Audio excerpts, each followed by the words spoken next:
Test.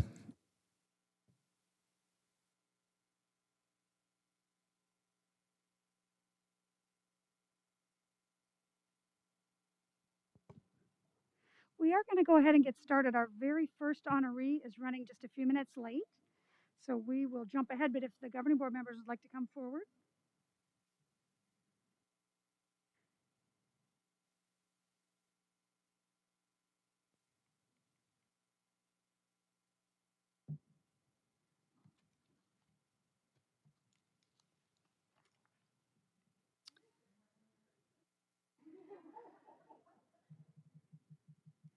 All right, good evening, President O'Brien, members of the governing board, Superintendent Finch, and special guests. For more than 40 years, the Certificate of Excellence in Financial Reporting has honored school districts for excellence and best practices. Heather Mock, DVUSD Director of Finance, and her team received the Certificate of Excellence in Financial Reporting Award for the fiscal year ending June 30, 2020. This award, which was presented by the Association of School Business Officials International, or ASBO, is the highest form of recognition in governmental accounting and financial reporting. And its attainment represents a significant achievement, reflecting their commitment to the highest standards of school system financial reporting. Transparency and quality financial information are critical in today's education environment, and so important to our Deer Valley taxpayers and community. This recognition directly reflects the third core value of DVUSD of integrity. We are honest and ethical.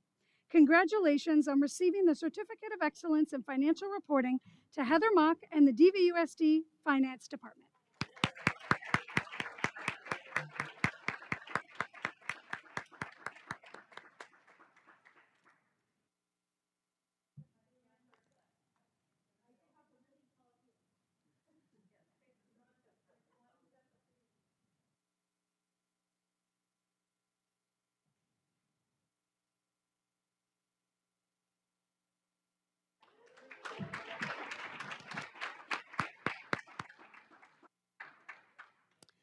For our next recognition, please welcome the Director of Organizational Improvement, Dr. Paula Chunas.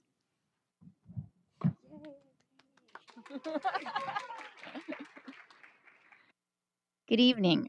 Tonight we honor Dr. Janet Gilbert in Mountain Shadows Elementary for the recognition as a Solution Tree Model Professional Learning Community, or PLC school.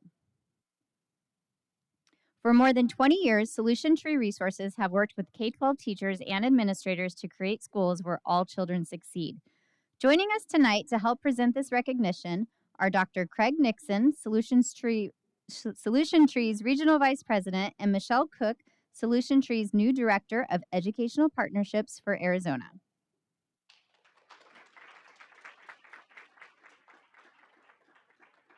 At this time, Dr. Nixon is going to say a few words about this accomplishment.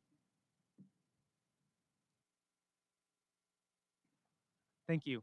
So, as Paula mentioned, I'm Dr. Craig Nixon. My honor this evening is to recognize Mountain Shadow Elementary School as a model PLC school.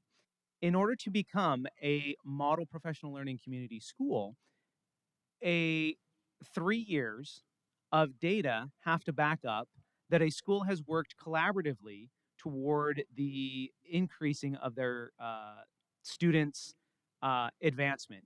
And so as part of that, regularly scheduled meetings for these collaborative teams focus on answering 4 main questions. And that is, what do we want our students to learn? How will we know if they've learned it? What will we do for those students who haven't learned it? And what will we do for those students who already have learned it? And so in focusing on answering these 4 questions, Mountain Shadows Elementary School has helped their students gain a greater understanding and increase their understanding of those topics that they're supposed to learn. And so it is my honor on behalf of Solution Tree to recognize them as a model PLC school.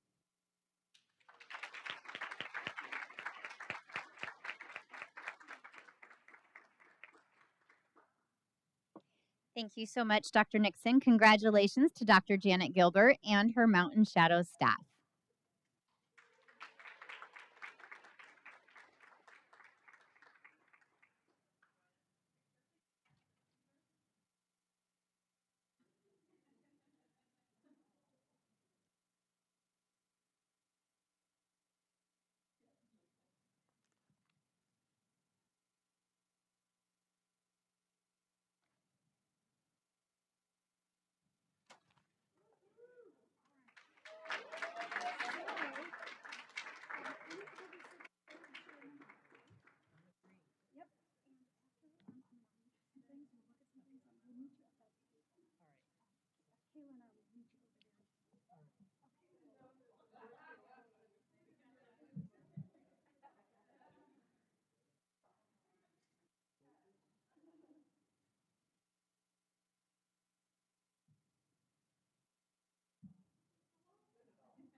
Okay, now we move to a donation and the continuing support from the Anthony Bates Foundation, or ABF, and its founder, Sharon Bates.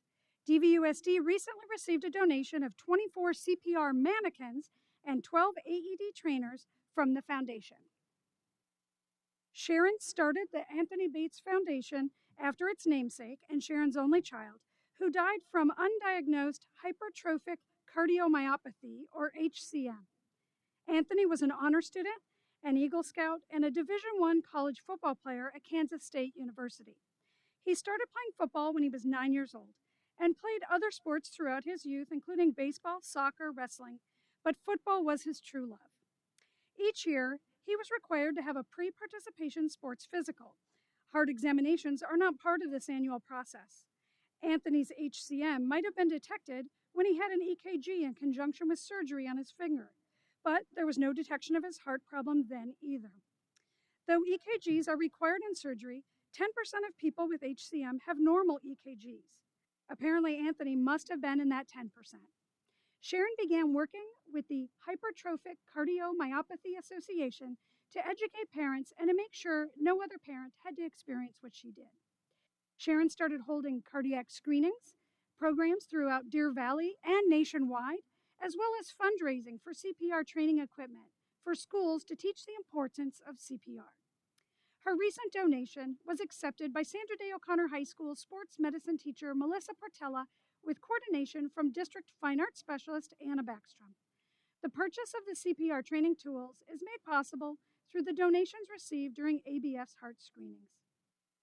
ABF has provided more than 15,000 heart screenings and has hosted 8 heart screening events at DVUSD schools, where they have screened 1,072 people. They've found heart issues with 101 people, and 16 of them were found to have possible life-threatening issues. Thank you, Sharon Bates and the Anthony Bates Foundation, for your continued support of our Deer Valley family and our community.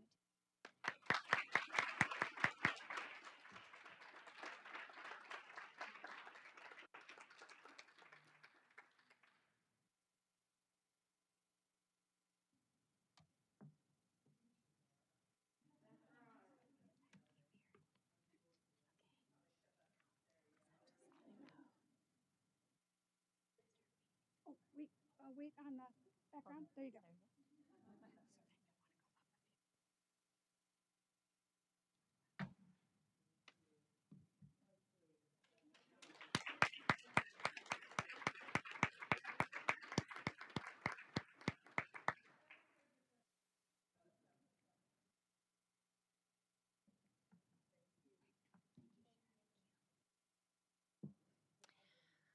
Our final recognition tonight is for our Reluctant Communications and Community Engagement Department. As the team that oversees and coordinates board meeting awards, it always feels a little funny to be then on the receiving end of recognition. But when they recently received 2 national awards of excellence, there was no doubt they qualified to be honored here tonight.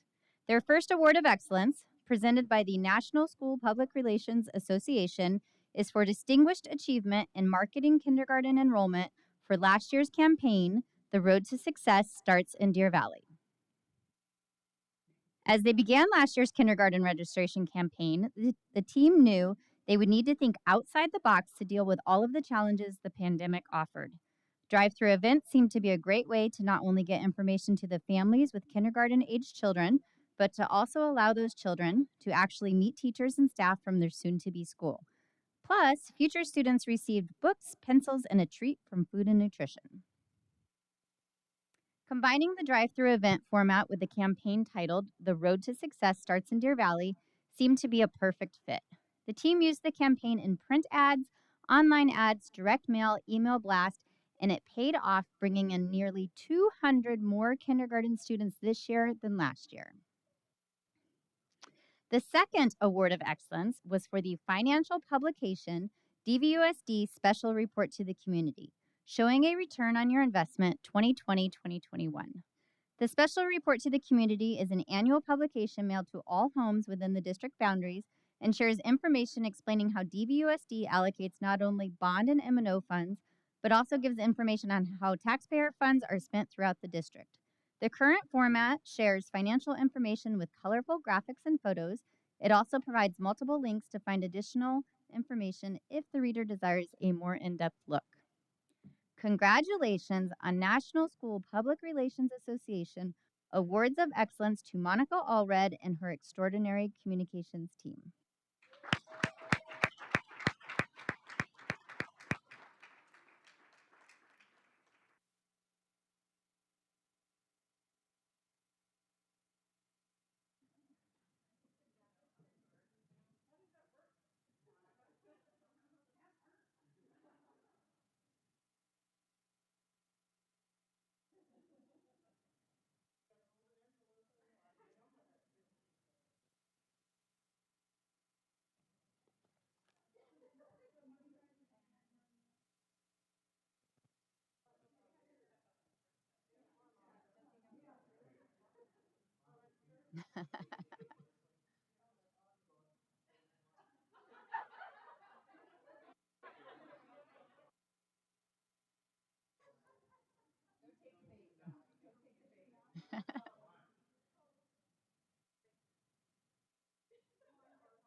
Gary wanted to congratulate the Department of the Year.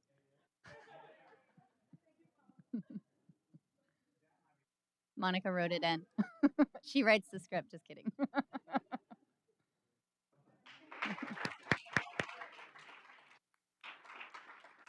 Thank you, and this concludes our awards and recognitions for tonight. The regular governing board meeting begins at 7 p.m.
Okay. Good evening, everyone. I'd like to call the regular governing board meeting of the DVUSD to order at 7 p.m. Please let the roll call show that all members are present. Mrs. Paperman is participating via telephone. And if you'd please join me in the Pledge of Allegiance and then a moment of silence to include honoring our veterans.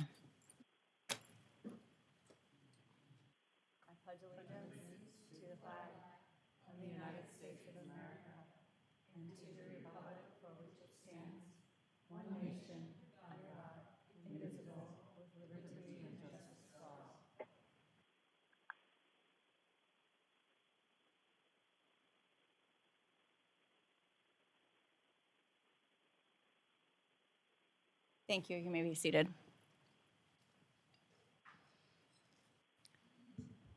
Do I have a motion to adopt the agenda? So moved. A second?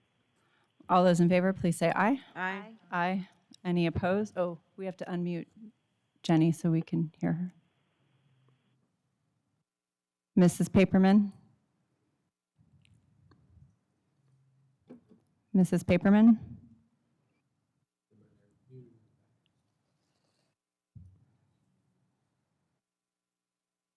Did she vote?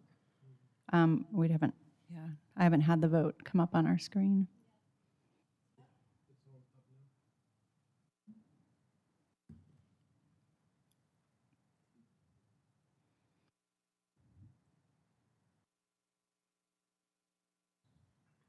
Any opposed, say nay.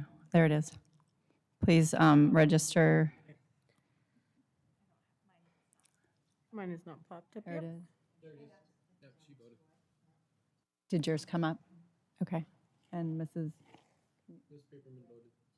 It has not popped up. can you please register Mrs. Ordway's I vote? Thank you. Thank you. Okay, we will move into district reports and go to our finance reports. Mrs. Mock? Good evening, President O'Brien, members of the board, and guests. This evening, we will begin, as usual, with our enrollment report for the end of the month ending of October. Our last enrollment report through October took us through the 59th day of school, and we continue to show a 2.2% increase in enrollment over the same time last year. You will notice something new on the report that was requested at the prior board meeting. We are now also comparing not just to the prior year, but we are comparing to 2018, 2019, which was our last quote unquote normal year prior to any restrictions or enrollment swings due to the pandemic. If you remember last year's enrollment reports, we typically sat around a 5% decline from the 18-19 school year or the 19-20 school year, between 18-19, 19-20. And so you'll see that we've made up the 2.2% from last year, but we are still down 3% on average from 2018, 2019. And with that, I'll answer any questions regarding the enrollment report. Are there any questions, members? Nope. Is Mrs. Paperman able to answer that question, or she's open? Okay, thank you. All right, you may continue. Thank you, President O'Brien. The next report we bring you this evening is the M&O budget report ending October 2021 as well. At this time, we are not projecting any budget balance carry forward. It's simply far too early in the school year to project that. We are tracking along with spending the way we typically would for this time of year. We are not seeing any swings one way or the other. The next report we bring you this evening is... And we do have a new footnote on the bottom of the report, though, this month as well. Hopefully that will come off prior to March 1st, but this footnote is in regard to the K-12 aggregate expenditure limit for public education. Currently, the state as a whole, not Deer Valley Unified School District specifically, is approximately $1.2 billion, yes, that's billion with the B, over the 2021-22 aggregate expenditure limit, and that is a legislated formula. And we were able to find out on November 1st the district's portion of that potential budget cut. And we previously projected that that might be about $42 million in the current year. But our actual amount is $36.37 million. And it's a lot, but there are a couple components that we want to talk about specifically. One is that the legislature does have the ability to permit the state to exceed the K-12 aggregate expenditure limit, and all signs point to that occurring. They do have until March 1st to do that. We really do hope that we do not have to wait till March 1st to learn whether or not we're going to have to reduce our current year budget by $36 million. And the reasoning for that, there's a couple different reasons for the public K-12 aggregate expenditure limit being greater than what is allowed by formula. And it's kind of an anomaly that starts with the reauthorization of Classroom Site Fund, also known as Prop 301, originally a voter initiative reauthorized by the state legislature last fiscal year, and with that reauthorization, it was not specifically listed as to be excluded from the aggregate expenditure limit. Previously, when Prop 301 was approved by the voters, that specific fund was excluded from the limit. So that is now included in a fund that otherwise wouldn't have in the calculation. Also compounding the issue is that the aggregate expenditure limit is based on last year's enrollment data, which, as we see already, we had the enrollment report first. Last year, not just for Deer Valley, but the state as a whole had a significant decline in enrollment for public K-12 education. And so with the classroom site funds now being included in the aggregate expenditure limit and lower enrollment being part of the calculation, the state has this year then exceeded the limit. Just an additional side note, charter schools are publicly funded, but they are funded on a different calculation, and so they are not included in this $1.2 billion cut to public education, only public school districts. If you do look at the bottom line on the right-hand side, we have about $33.7 million in committed budget, we'll see if I can talk, budget balances that are not yet spent or encumbered.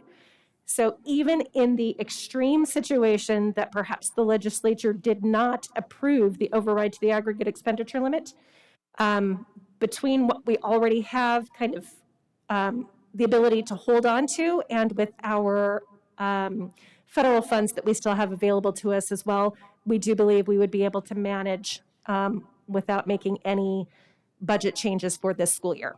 And with that, I will take any questions. Members? Okay, thank you so much, Mrs. Mock. Appreciate that. We will move on to our Safe and Healthy Schools report brought to us by Dr. Zerbach. Thank you, President O'Brien, members of the board, Dr. Finch. I'll give us just 1 second for the presentation to jump up on the screen.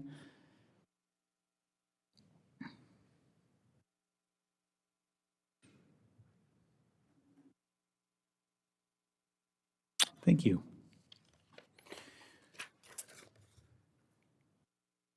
Okay, it is my pleasure to present the Safe and Healthy Schools report here for our November board meeting. Our agenda, similar to what we have covered in previous board meetings. The only change for this evening is that there will not be an update from Dr. Galligan and curriculum and instruction in this particular report because, as you know, there is a report by Dr. immediately following the Safe and Healthy Schools report. Okay, starting off with our community level of transmission metrics. As most folks know who are paying attention in the news, the COVID cases are on the rise in the state and in our county.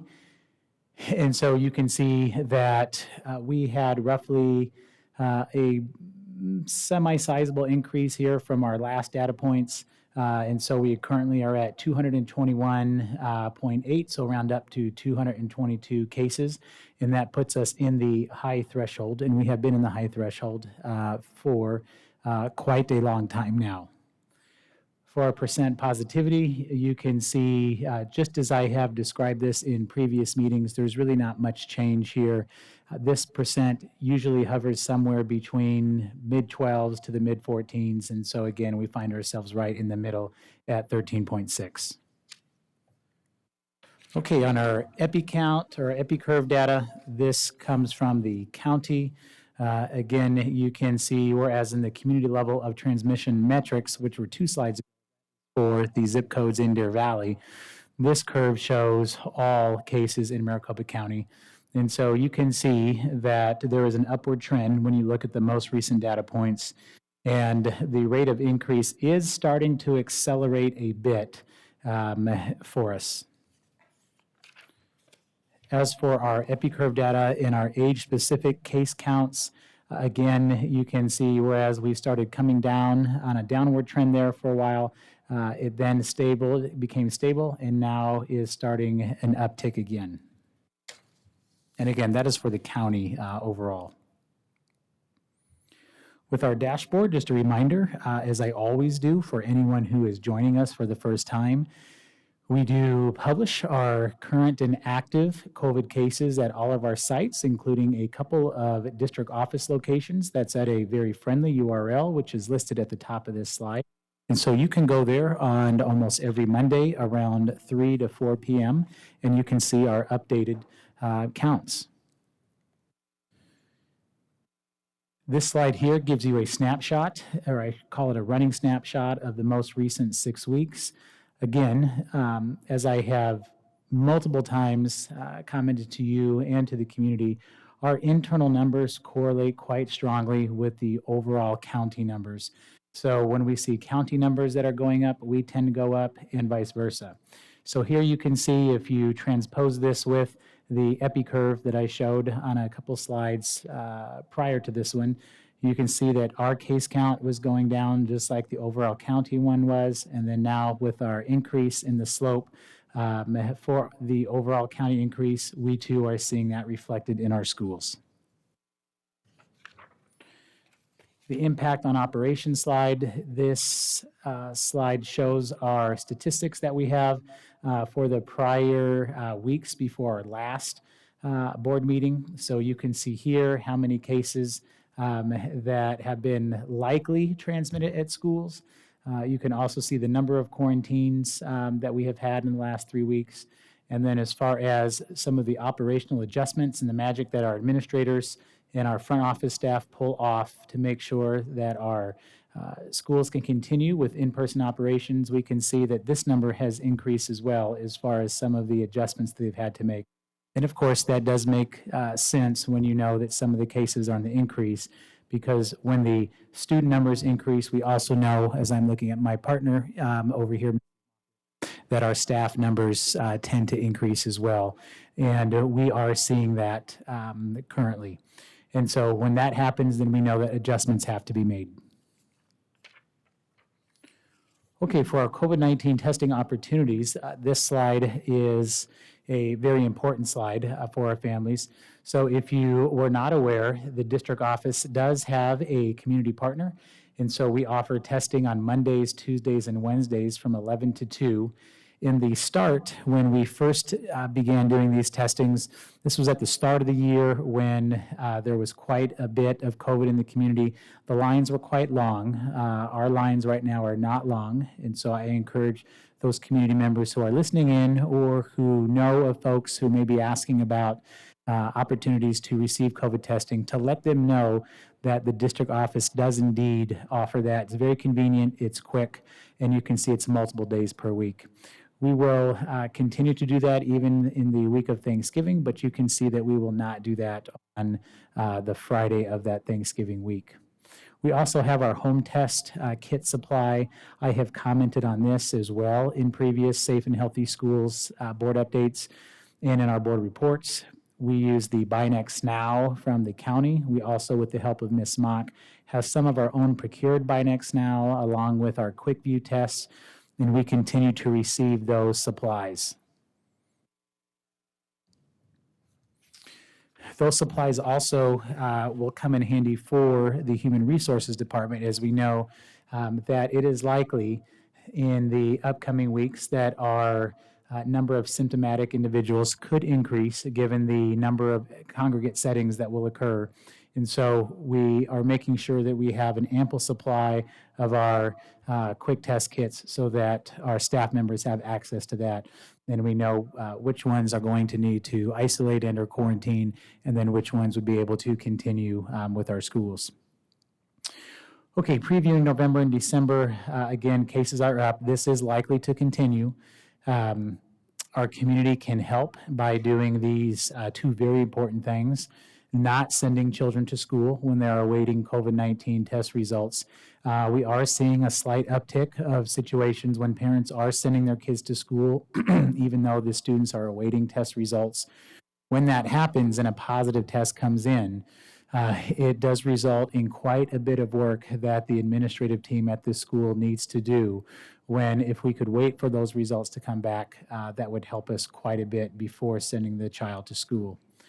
Also, we have had some situations with parents who are COVID positive coming into the office if they're trying to pick up work.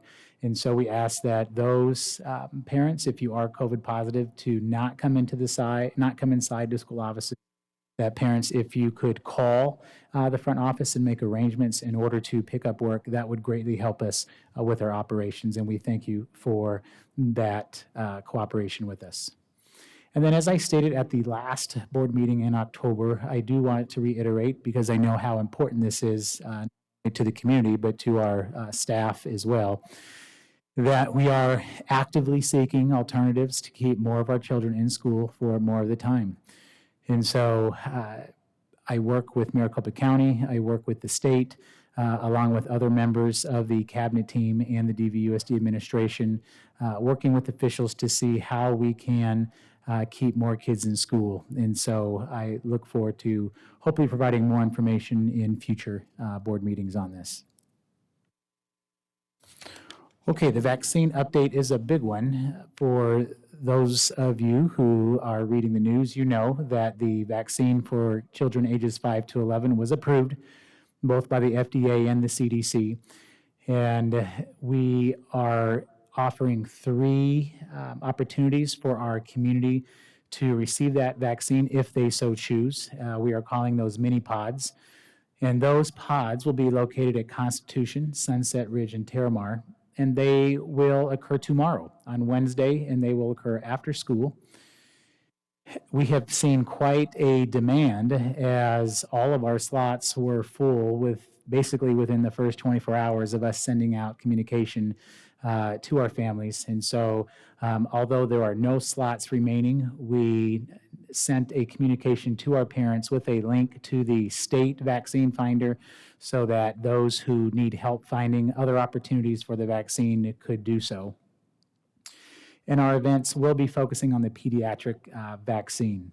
And so we look forward to those events. And just as we stated in our parent letter, I do want to be clear that vaccines are not in Deer Valley Unified. It is a parent's choice if they would like their child to be vaccinated.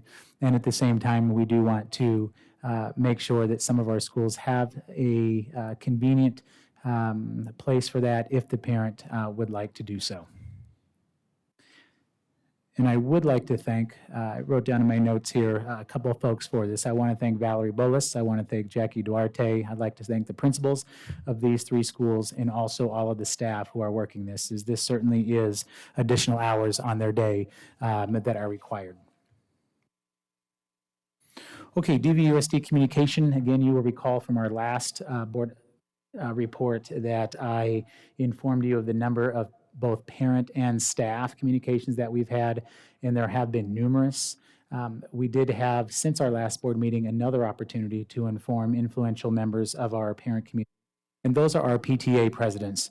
And so on November the 3rd, I did give the presidents an update about the DVUSD safety plan and the update occurred at the beginning of Q2, as there were some important adjustments to the plan, allowing some more access for some of the events that they would like to do. And so I believe that the parents appreciated that update, and we will continue to do that for any future adjustments to our safety plan for Q3. Okay, and with that, I will pass the baton over to Mrs. Moffett. Jenna, take it away. All right, good evening, President O'Brien, governing board members. So this is another item that has been in the news quite often over the last week. So I wanted to make sure that we provided everyone an update on where we are with the recent OSHA emergency standard that was published last week. So specifically, this emergency standard is almost a 500-page document, so it is going to take time to interpret. But as we shared with you a few weeks back when we first learned of Biden's order that it was going to reach out to employers that had employees of 100 or more. That does include us because we are governed by OSHA here in the state of Arizona. So when this standard came out, a couple of things that it specifically states. It includes expectations for school districts to ensure that all staff are fully vaccinated against COVID-19 by January 4th, or that they test negative for COVID-19 at least once a week. Additionally, the standard requires the employer to provide paid time off for employees to become vaccinated and paid time off if the employee experiences symptoms because of the vaccine.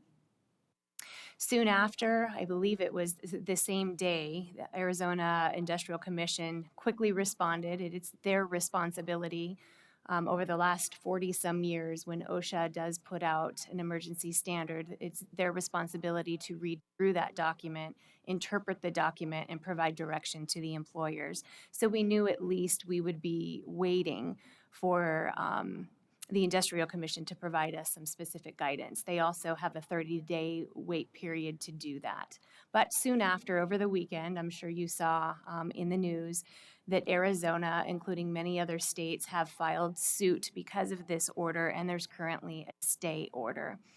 So right now, we are waiting to find out whether or not we will be obligated to do this. But that doesn't mean that we're not getting ourselves organized.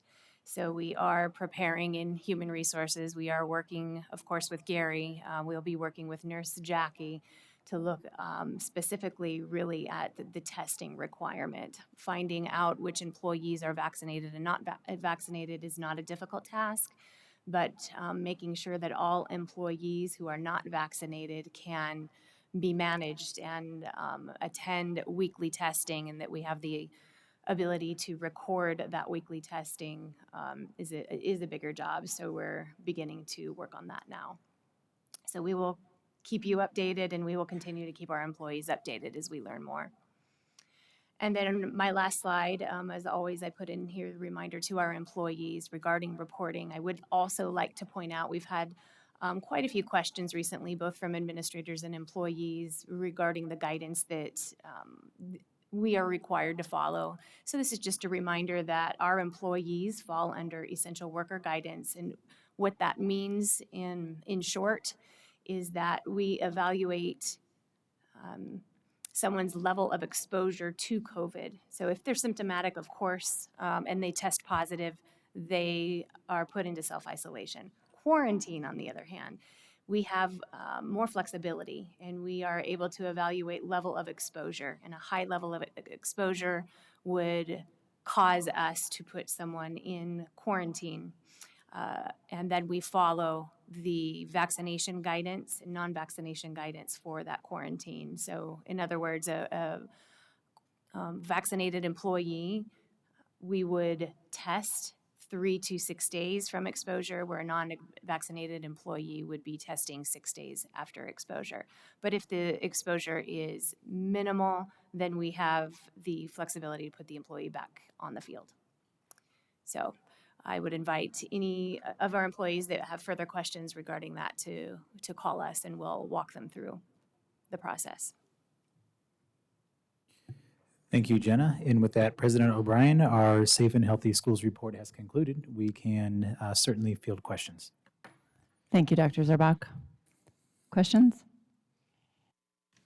Mrs. Fisher?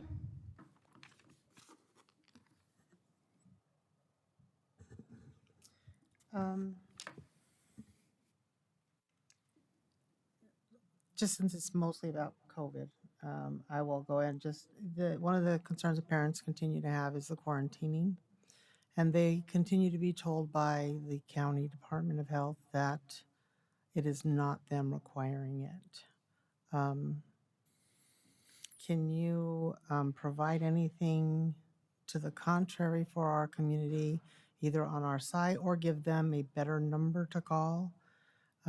Because parents are being told that, and to them it is very upsetting because they feel that we're lying to them, or at least that's what they've expressed to me. So that's regarding that one. We changed the name of the report to the Health and Safety Report, and since we renamed it, I've had a couple of parents express that they would like it to be actually about health and safety. They expressed they would like to see information about other things like drugs or violence in schools, or things that they may need to know regarding health and safety for our students. One of the parents did say that they would reach out to you directly, and I believe they have. So that is an ask of several parents. The other concern was, if we're tracking COVID, why aren't we tracking other things like flu, meningitis, things of that nature, because there's other illnesses that are much more deadly, and the fear is that we're just perpetuating the COVID line that, and we, at some point we have to live our lives and we have to move on, and our children have to learn to live life not in fear. And there is hundreds of diseases for them to fear, and so parents want to know it's either really important that we're tracking everything, or they want us to stop making it fearful.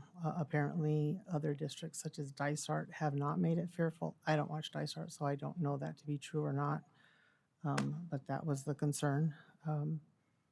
If you want to respond to any of it now, they're watching, I'm sure, and can hear it, or if you want to put it on the page, that would be helpful. I'm sure, President O'Brien, Ms. Fisher, with respect again to the concern about quarantine, that question you posed at the last board meeting, and I answered that one. In addition, I guess I would add that the letter comes from Maricopa County, so we don't generate the letter. So if it was something that's not required, I'm not sure why they would send us the letter, which tells us that the students have to be excluded. So again, that letter doesn't come from us. Maricopa County sends us that letter. It's a form letter, though. It's just a form letter that we send. And it doesn't change. It's just a form letter. It's a letter from Maricopa County. I understand. Which states that the students have to be excluded is what it is. So they send us because this is a great clarity for our public, they send us an individual letter for each child or individual who is to be quarantined. And then we send that out specifically to that child or individual. Yes, so the county informs us of the names of the students, right? And then they have a letter that is attached to that.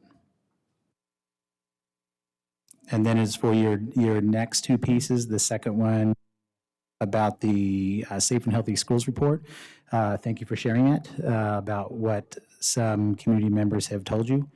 And as for the third piece, in terms of tracking the other diseases, that one is as far as right now, because with what's happening in the community with COVID, I imagine that that's why folks are asking about that particular data right now.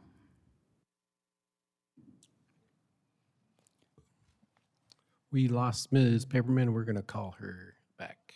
Okay, thank you very much. Mrs. Reed? Mrs. Ordway?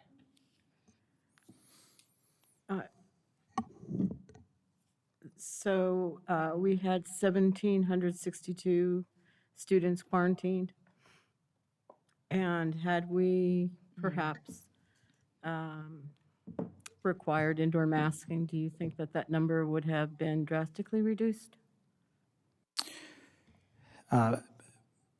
President O'Brien, Ms. Ordway, that number would be lower due to the public health exemption, which states that if the COVID positive individual is consistently and correctly wearing a mask, and if the identified close contacts, the individual, are also wearing a mask correctly and consistently, the county does allow for that person to not be quarantined and excluded. Okay, and then, so some of the questions that I've been getting, some of them were to add certain other items such as our social emotional health, and I think that we have included that maybe in a meeting or two. One of the questions was, or statements was, we have the opportunity as a governing board to call a meeting and say that we don't want to follow the requirements from Maricopa County Health. I don't know, Gary or Dr. Finch wants to answer this. What would the repercussions be if we did such a thing? President O'Brien, Ms. Ordway, so you're asking if we varied from the requirements right now? Yes. Well, so that question has been asked before, and so I would respond in a similar way, because that's a hypothetical. And so it could range anywhere from nothing to they could put bolts on the doors and lock the doors. And so anything from one end to the other is what the county has authority to do. And is there any, oh, go ahead, Dr. Finch. I'll just add that our insurance provider, Valley Schools, would also frown on that, because obviously when I go around the county recommendations, we're introducing liability to the district and myself in particular. Okay, one more question. When you are talking to county health, and I know that maybe part of this might be logistics afterwards, but has there been a suggestion that we would have the rapid test kits available for students? So if indeed we had someone that was in a classroom, again, logistics is probably going to make this not possible, but if we have someone in a classroom, we go to the nurse's office and we take the test in 15 minutes, tells us what it tells us. And is there any talk of that being something that would be satisfying to that, to the county health? Because we would still be watching our students to make sure we're not passing this on, but it would also keep them in the classroom. Sure, President O'Brien, Ms. Ordway. So what you are referring to is called Test to Stay, and that particular program has been on the rise in England, and we have certain jurisdictions in the United States that have been using that, particularly in Georgia and Massachusetts, and that is something that I know county and state health have been looking into, because they talk about that on the Thursday webinar as far as something that they are exploring. And so I know, though, heretofore, county has not stated that that's something that they would formally allow, and they have also stated that they will continue to update us on alternatives like Test to Stay as we move forward in the future. Okay, and I just have one more question. With the mini pods for the students 5 to 11 that are all full now, are we anticipating, I'm sure you're planning, but other opportunities for those that may not have been able to fit in? Yes, President O'Brien, Ms. Ordway, that depends. It is likely we will. Other folks have asked that too, especially since they filled up so quickly, our spots. And so there are two things that will happen. So the first is, as you know, but the community may not know, Constitution School has been a site for not only any COVID vaccines, but just general immunizations for our community since last year. We've had that. So they will continue to provide that opportunity on a periodic basis throughout the year. As far as additional clinics in the immediate future, and we'll define immediate as in the next 3 to 4 weeks, it will likely depend on the number that actually show up to our clinics tomorrow. What we know sometimes happens is parents may select a time as a backup, if you will, in case they can't get into perhaps their own pediatrician before that. If we do indeed, though, see that our folks are showing up, then it is likely that we will offer additional mini clinics for our community. Yes, because the reason I think that's important is it could be done before the winter break, and that might have a huge effect on what happens when we come back. So, And we agree with you on that, well, absolutely. thank you. Were we able to get Mrs. Paperman to rejoin us? Excellent. Thank you. Do you have anything, Mrs. or Mrs. Reed? Sorry. Mrs. Fisher?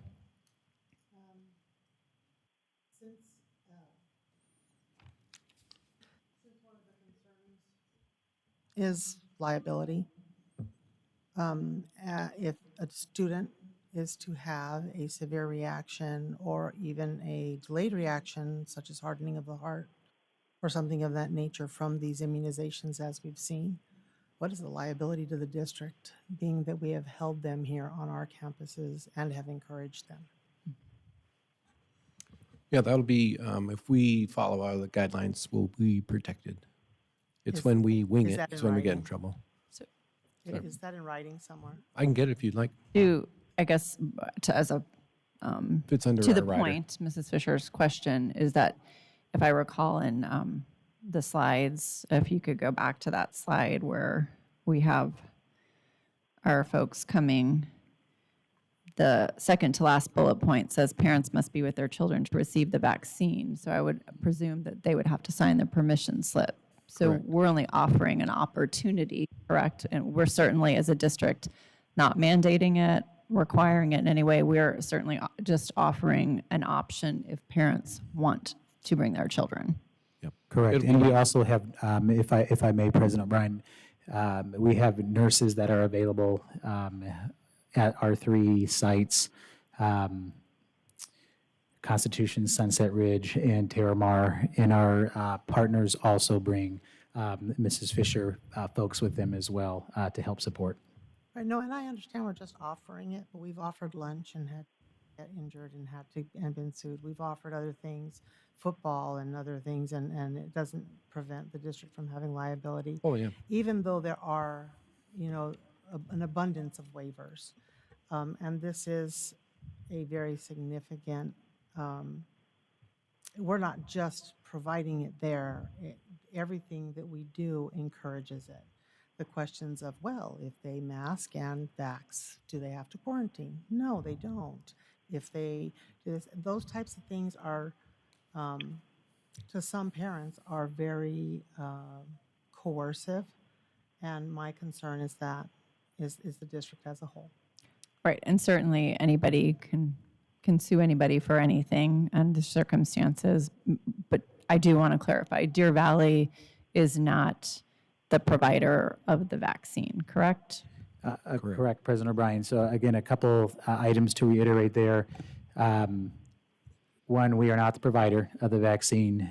We are partnering with Safeway Albertsons, who works with the Maricopa County Department of Public Health and the county overall to provide these opportunities to the community.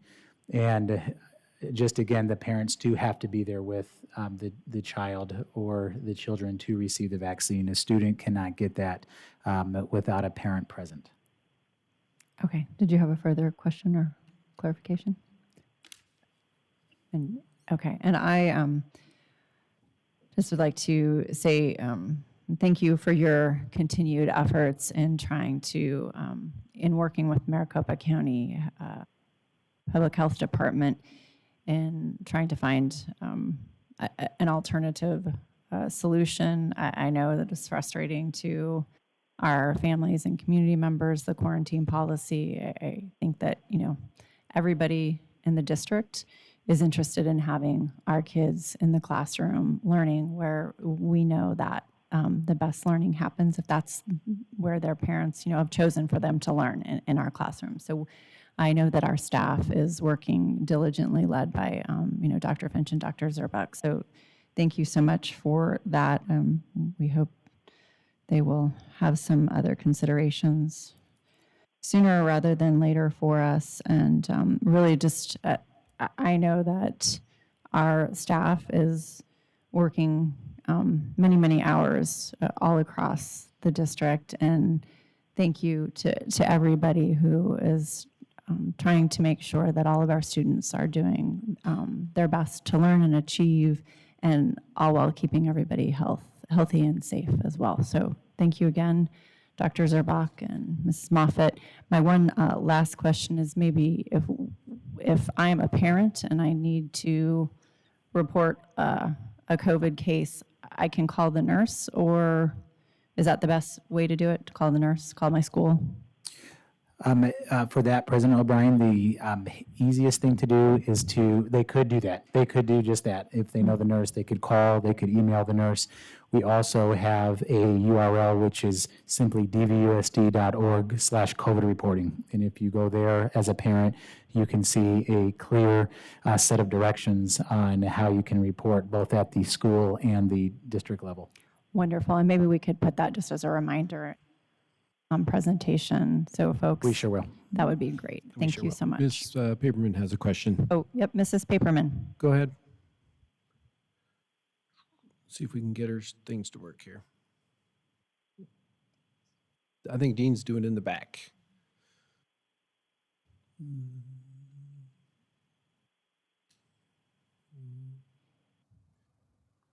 Mrs. Paperman? Jim, you want to knock on his door there?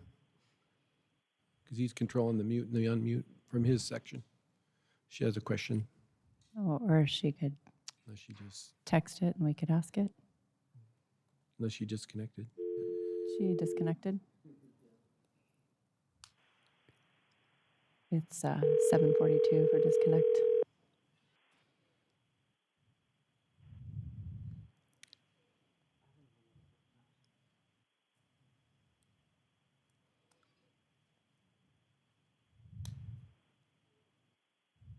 Mrs. Paperman?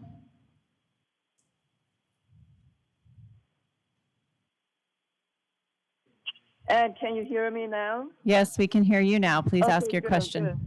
Okay, good. Okay, so my questions, I'm sure it was answered. I had some technical issues here.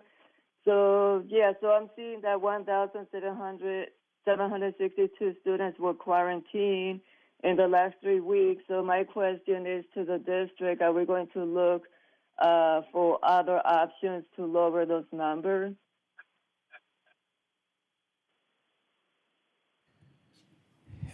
President O'Brien, Ms. Faberman, yes. Again, on the slide that we have, on the impact slide, where is it here? On the preview of November and December, the third major bullet point states how we are actively working and with Maricopa County Department of Public Health to seek alternatives to keep more kids in school for more of the time. Okay, and are we going to keep the community updated of the steps that we're taking so everyone has a better understanding that, we're looking into this, there's options, and so is there going to be communication with the community? Yes. Okay, thank you. Thank you, Mrs. Paperman. Okay, thank you, Dr. Zerbach and Thank Mrs. you. Moffett. I almost skipped you, Dr. Galligan. Our next report is the student grades and intervention by Dr. Galligan. Good evening, President O'Brien, members of the board, Dr. Finch, and guests. This evening, we have a report on student grades and interventions offered in our schools this fall. We will take time to look at end of first quarter grades for our middle schools and mid-semester grades at our high schools. We will also review Tier 2 interventions and Tier 3 remediations offered for students at each level. And so this is our agenda. First, we'll take a look at our student grades. We have split our first quarter middle school D and F data to K-8 middle grades, 7-8, and the true middle school, 7-8.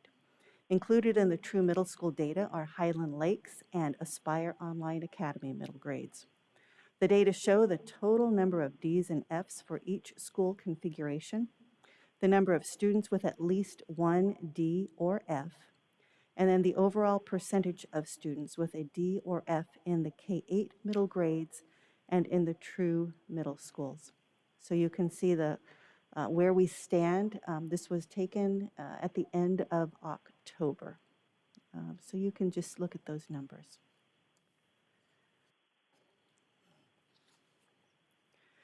We also wanted to provide a data set on the distribution of grades across the past 3 years at the end of the first quarter for our middle grades.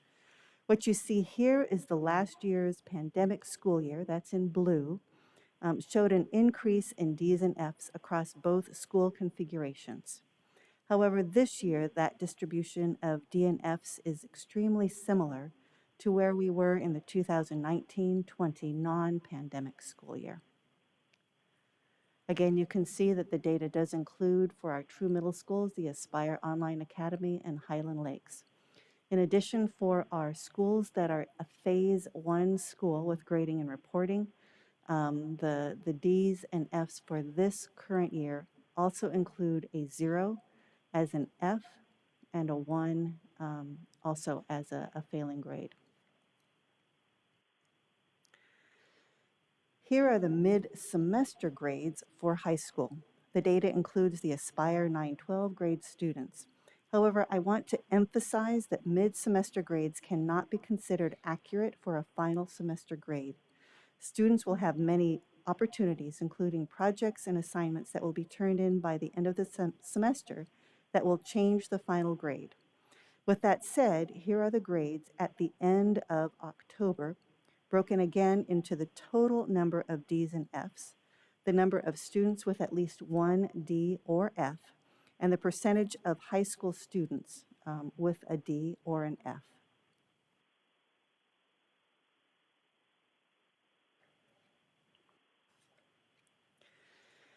Here is similar data set on the distribution of grades across last year and this year, this fall, in mid-semester.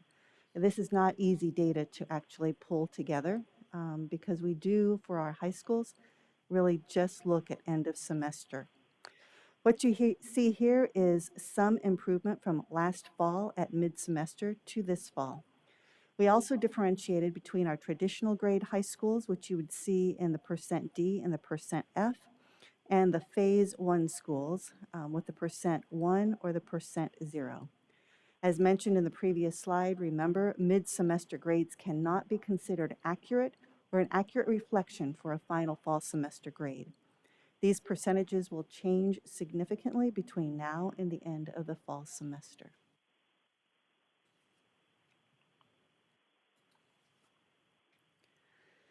Now we'll move into intervention opportunities. We know that there are foundational principles that are absolutely critical for our schools and teacher teams to have success with students who are struggling or who have learning loss. Some of those principles include working in collaborative teacher teams. We have that in place. Implementing effective Tier 1 teacher practices, and that's just an ongoing, every year work for our administrators and our teachers. Shifting from a focus on teaching to a focus on learning. That's ongoing work for us. Establishing a guaranteed and viable curriculum. We have been working toward that over the last 5 or 6 years, and with our teacher collaborative teams are getting much closer to that. Providing targeted common formative assessments, and that is one of the things that our collaborative teams work on weekly in our Friday early releases. Obviously, identifying obstacles to learning is part of what those teacher teams do when they meet together in their collaborative teams, and then providing that flexible time in the daily schedule. And we'll talk a little bit more about that in just a moment. For a bit of clarification, at the elementary, middle, and secondary level, Tier 2 interventions are supports for students so they don't fall behind the pace of their peers. Most students, if not all, at some time during their learning will require extra time and support to meet proficiency in an essential standard or standards. Tier 2 interventions provide time and support during the school day to assist these students in meeting those school-wide Tier 1 expectations. Tier 3 remediation focuses on decreasing the level in which a student is behind, while Tier 2 intervention is designed to keep students from falling behind their peers. Tier 3 remediation is designed to help students catch up to their peers. Tier 2 intervention focuses on targeted students who need a little extra time and support to grasp a concept, whereas Tier 3 remediation focuses on individuals, targeted students who require intense support to catch up to the grade level. What you see here for our elementary grades, we adjusted the daily schedule and instructional minutes to include specific time for Tier 2 and Tier 3 intervention this year. Instead of a single teacher being responsible for ensuring all of his or her students learn, the teacher collaborative teams in the school assume that shared responsibility. And this has been a journey we've been on for the last 3 years. The goal over those years has been a shift from these students are solely mine thinking to we as a staff or a team are going to use our collective strengths to ensure that all students in our school learn at high levels. Our schools and our teacher collaborative teams have worked to gain clarity on what is preventing students from learning, especially with the pandemic impacting learning over the past year. We have definitely moved from a mine to an ours mentality and mindset, and we focus on the right work. What you'll see here, though, are in Tier 2, all students in elementary are provided intervention and extension based on the collaborative team data. Our groups are fluid as cycles of instruction inform groupings and intervention planning, and that is done weekly with our learning teams. Tier 2 provides a layer of support for students under quarantine or self-isolation as they return to school because time to provide extra support with essential learning targets is built into our master schedule. Tier 3 remediation, multiple data points are analyzed to determine students who will benefit from Tier 3 remediation, in addition to Tier 1 first best instruction and Tier 2 intervention. We used evidence-based intervention resources and practices with our teachers who work with our Tier 3 students, And a campus intervention coordinator at each campus monitors the effectiveness of the intervention efforts with the help of the site intervention team.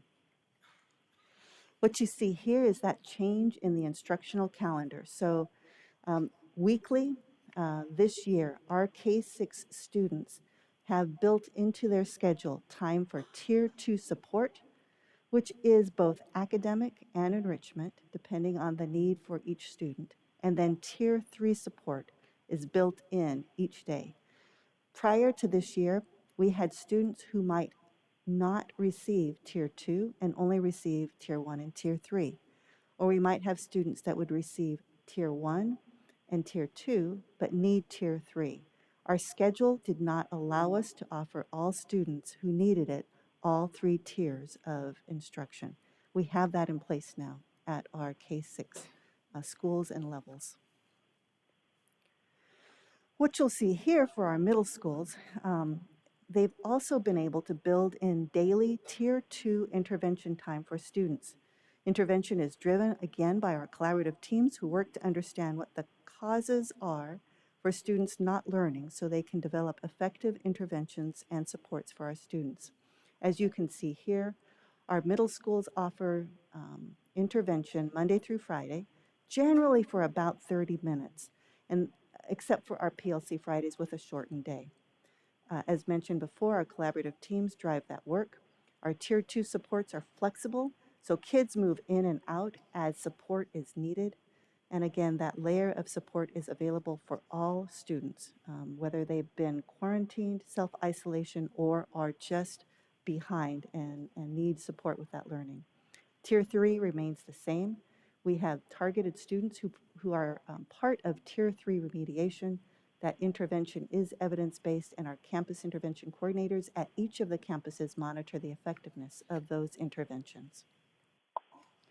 Our high schools are making a valiant effort to provide Tier 2 intervention within the learning week. As you can see, Tier 2 intervention occurs throughout the week on identified days across the 5 high schools and can be academic. For the most part, all of our 5 high schools all have academic intervention built in. But there are a few of our high schools that also offer enrichment opportunities during that time. As you can see, our teachers are able to provide options for kids who need intervention across multiple content areas. However, the emphasis does remain on those core academic areas of ELA, math, and science. New to us this year for our secondary schools is Flex Time Manager. And for the larger schools, all 5 high schools and our 3 true middle schools, that has been a gift to help them manage students in receiving appropriate Tier 2 intervention and know where to go. As always, all of our high schools do provide that layer of support within their Tier 2 opportunities for students who have been quarantined or self-isolated as soon as they return. Our teachers, our counselors, and our building administrators stay on top of students, whether they are out for quarantine, self-isolation, or because they have lost learning or they just struggle. Tier 3 intervention is the same at our high school. We have Tier 3 built in for targeted students who need that remediation just to get caught up to their grade level. Those interventions are evidence-based, and our high schools also have campus intervention coordinators who monitor the effectiveness of the intervention courses with students. As I mentioned, Flex Time Manager is a new resource for our secondary schools. It is a tool to handle the logistics of moving students to intervention and enrichment activities during their Tier 2 time. This resource has been a time saver as well as a management tool for each of those schools. I can't tell you how often I have heard from our administrators, especially at our level meetings, that this has made a significant difference. It's been a game changer in offering Tier 2 intervention and enrichment for students. The use of Flex Time Manager allows our teachers to require intervention during their Tier 2 times, as well as allows for required priority and choice courses during Tier 2. This also allows enrichment opportunities for students who do not need that focused help. I think what we have heard most is that we're still learning this resource. Don't get me wrong, it's new. However, it truly has been a game changer in allowing our schools to truly target that tier 2 time that they offer for students who need it. And that includes our students who have been out on quarantine or self-isolation. I did want to mention Aspire, our online academy. Aspire also has built-in opportunities for students who are struggling with grades to receive support from their online teachers. And this is not new. Our DVOLP also provided those supports. So students can meet with their online teachers individually during virtual conferences. They can also meet one-on-one with the teachers. We offer open labs for students 3 times a week at Barry Goldwater High School and on Tuesday and Thursday at Boulder Creek. And that is in-person support for children who need it. And then we also have a student success plan for all students in grades 9-12 when they are struggling with one subject or multiple subjects. Students are assigned to a student teacher advocate, and they meet biweekly as check-in. So our Aspire online kids also receive supports.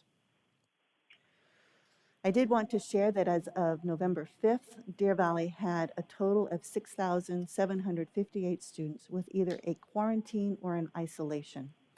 The average number of days out per occurrence is about 4.86 days. All students have had the opportunity for Tier 2 intervention, and students whose learning has been negatively impacted receive Tier 2 intervention or are identified for Tier 3 remediation when they return to campus. And that is true for elementary, middle, and high school. New to us this year, and this is very exciting, is Engage Arizona through the state. This is a statewide program funded by the Department of Education and offered to Arizona's local school districts to assist schools and families with school engagement. They provide intensive outreach, engagement, and enhanced support for eligible students in grades K through 12. Participating districts refer eligible students to the Engage Arizona team. Last May, Deer Valley opted in to participate with Engage Arizona to support students who are academically at risk, disengaged, or chronically absent. The way it works is that Engage outreach counselors reach out to our students and their families using multiple methods, and this includes phone, email, text messages, social media, snail mail. When they connect with a family, their outreach team assesses the needs of the child and offers them the support of an academic success coach for the duration of the program. There is no cost to the family, and there is no cost to the district for this support. Each family can select one of 3 levels of participation. Engage Arizona has created a dashboard to report back to us about their progress and interactions with our students. The dashboard is updated daily for us. Statewide, Graduation Alliance, which is Engage Arizona, is working with 43 districts in Arizona and over 20,000 students. Here is our dashboard, the Deer Valley dashboard. There have been 1,873 students identified as at risk. And on this slide, you can see that we identified freshman students with 2 or more Fs coming in, juniors with 2 or more Fs, our middle school, summer school students, our middle school students last year who had less than 3 points, and that's how we determine promotion, our K1 DVOA students, and most recently, our Aspire students this fiscal year with no or little activity. So what you will see here is 1,873 Deer Valley students have been identified as at risk, with 1,098 contacted for support from the engaged counselors. Of the number contacted, 79 are current seniors with either level 2 or level 3 support. 128 of those are also current 9th through 11th grade students. The academic success coach provides support with encouragement and motivation, organization study tips, technical assistance or assistance connecting with the teacher, educational resources and exercises to strengthen reading and math skills, and then also referrals to local agencies and organizations that can provide social and emotional support. This is an intervention that is new, and we are very much appreciative of their support. And that concludes our report today.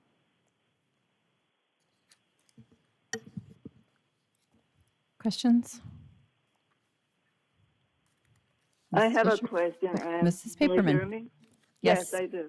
Yeah, so I know teachers, besides doing lesson planning on regular, classroom ELA and math, they're also progress monitoring students for intervention. Lessons are included with that and professional development. As a board member, I do have teachers reached out that they need more planning time. They get a lot of training, PD. So I'm just wondering if the district have looked into that on teachers' mental health and giving them more time to plan. Because I'm a school teacher myself, and I am in the same boat. So I'm just wondering if the districts are looking into it, or if the association is doing a survey to see whether teachers stand. Because, we need to have healthy teachers, and I know we are in November right now. So I'm just saying this because, I have teachers reaching out, and not only in the Valley or my district, even in other districts. President O'Brien, Ms. Paperman, part of the time on our early release Fridays with teacher collaboration is time for the team to plan together in preparation for the next week's learning. Our teachers do receive a prep, although I know that there are instances during their prep time that they may be pulled to complete other tasks. I know that our administrators do their very best to identify ways that our teachers have time together, whether that is common prep time for that planning or opportunities within the week for planning. It is not a perfect system, especially with the limitations that we find ourselves in to provide planning like we used to do prior to the COVID year, maybe providing a grade level with a half day or to plan or a number of situations like that. We are short on subs. As far as professional development goes, we have our PLC coaches, our HR mentors, and our curriculum specialists that do work with teachers. And whether the teachers identify that need, an administrator identifies that need, and provide job-embedded coaching or job-embedded support. Many times, though, that has to come from the teacher or the administrator, and we do that. Most of any of the training that we have done this school year, when we have offered something, is after school. And I know that is not necessarily the best, nor is it convenient, but we do our best to offer short, tight professional development opportunities so that teachers can get a skill that they might be struggling with, or information on a new resource, or ongoing support. So while we continue to work, we've built webinars, videos, Zoom trainings. We have thought definitely outside of the box in ways that we can support our teachers and our administrators in their need to continue to learn themselves and grow professionally. Yeah, I just want to make sure that as a district we're checking on our teachers because, yes, it's not perfect, and I know we're constantly looking at data and adding more on the teachers' plate. So I just want to make sure that we're considering teachers' mental health. So like I said, a survey will be fantastic if we can do that to see where everyone stands. And I also appreciate, thank you for everything that you said, that the district is trying their very best, to give that support to teachers. But let's do a check-in. We're in November, and I'm getting it even from other districts. So I think this would be like, mental awareness or something. Yes. Thank you, Mrs. Paperman. Mrs. Fisher? So if I'm understanding correctly, based on the data you showed earlier in your earlier slide, of these students, they must have more than one D or F, correct?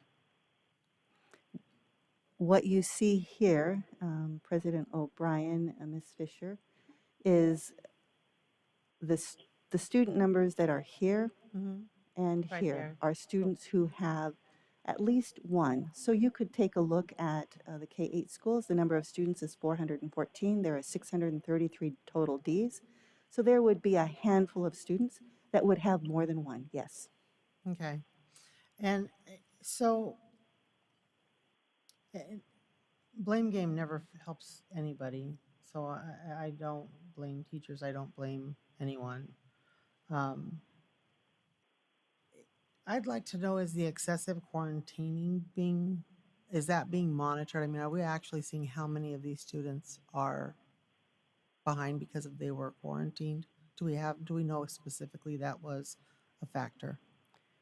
President O'Brien, Ms. Fisher, I believe what we do know is that the vast number of children who have been quarantined or self-isolated have been either 5 days or upward to 10 days. That's the vast number. There's about 6,300 children. So if you look at this distribution across the years, our current D and F data is very similar to the 2019-20 fiscal year, which means that our teachers who are warriors are doing their very best to ensure that all students, quarantined, students with self-isolation, students who are below grade level or struggling, are receiving appropriate intervention. I know that doesn't answer your question, but I would imagine anytime a student is absent from school, we know that that could have an impact on learning. And that's true in any year for any child who is out for any reason. Okay. Has there been any consideration for students who are either at age or credits to graduate but are actually very behind in performance due to seat time credit? Are we providing supports for these students or are we just graduating them out? And if we're just graduating them out, are we providing any remedial education opportunities or supports for them? President any way? O'Brien, Ms. Fisher, we don't just graduate out kids. We have a graduation requirement set by the state for 22 credits. So when we have children who are unsuccessful in gaining credit in a course or courses, of course, we have our credit recovery opportunities, which is the traditional credit recovery. However, starting this past January, 2 of our high schools have used Accelerate Education, which is an open entry, open exit resource for children who have lost credit to gain credit with the support of this resource and their particular school. Barry Goldwater and Deer Valley High School are the 2 schools that have used that. This fall, we are piloting Apex with our online academy, Aspire Online Academy, and we are working with students from all 5 high schools. So when students have lost credit, they have the opportunity, once again, open entry, open exit, to gain credit.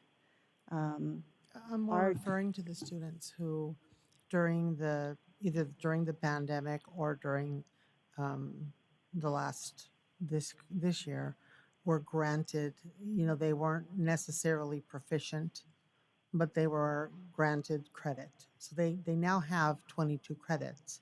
Could they pass a test in all those courses? Not necessarily, Because that's the concern. I know one parent emailed the board a lot, but I've heard it from several other parents that their children are behind significantly, um, and they're given credit for basically seat time, but their fear is either A, they're getting graduated because they have the credit, and so they will not be proficient for to go into college, or some of the younger students, the concerns the parents had brought forward was that they are going to be entering the next grade level already behind. And as they get further behind, they're going to not be able to catch up. So, I mean, and I guess I don't know whether the answer, do we have any opportunity to retain these students if we are identifying? Because I know when I retained my son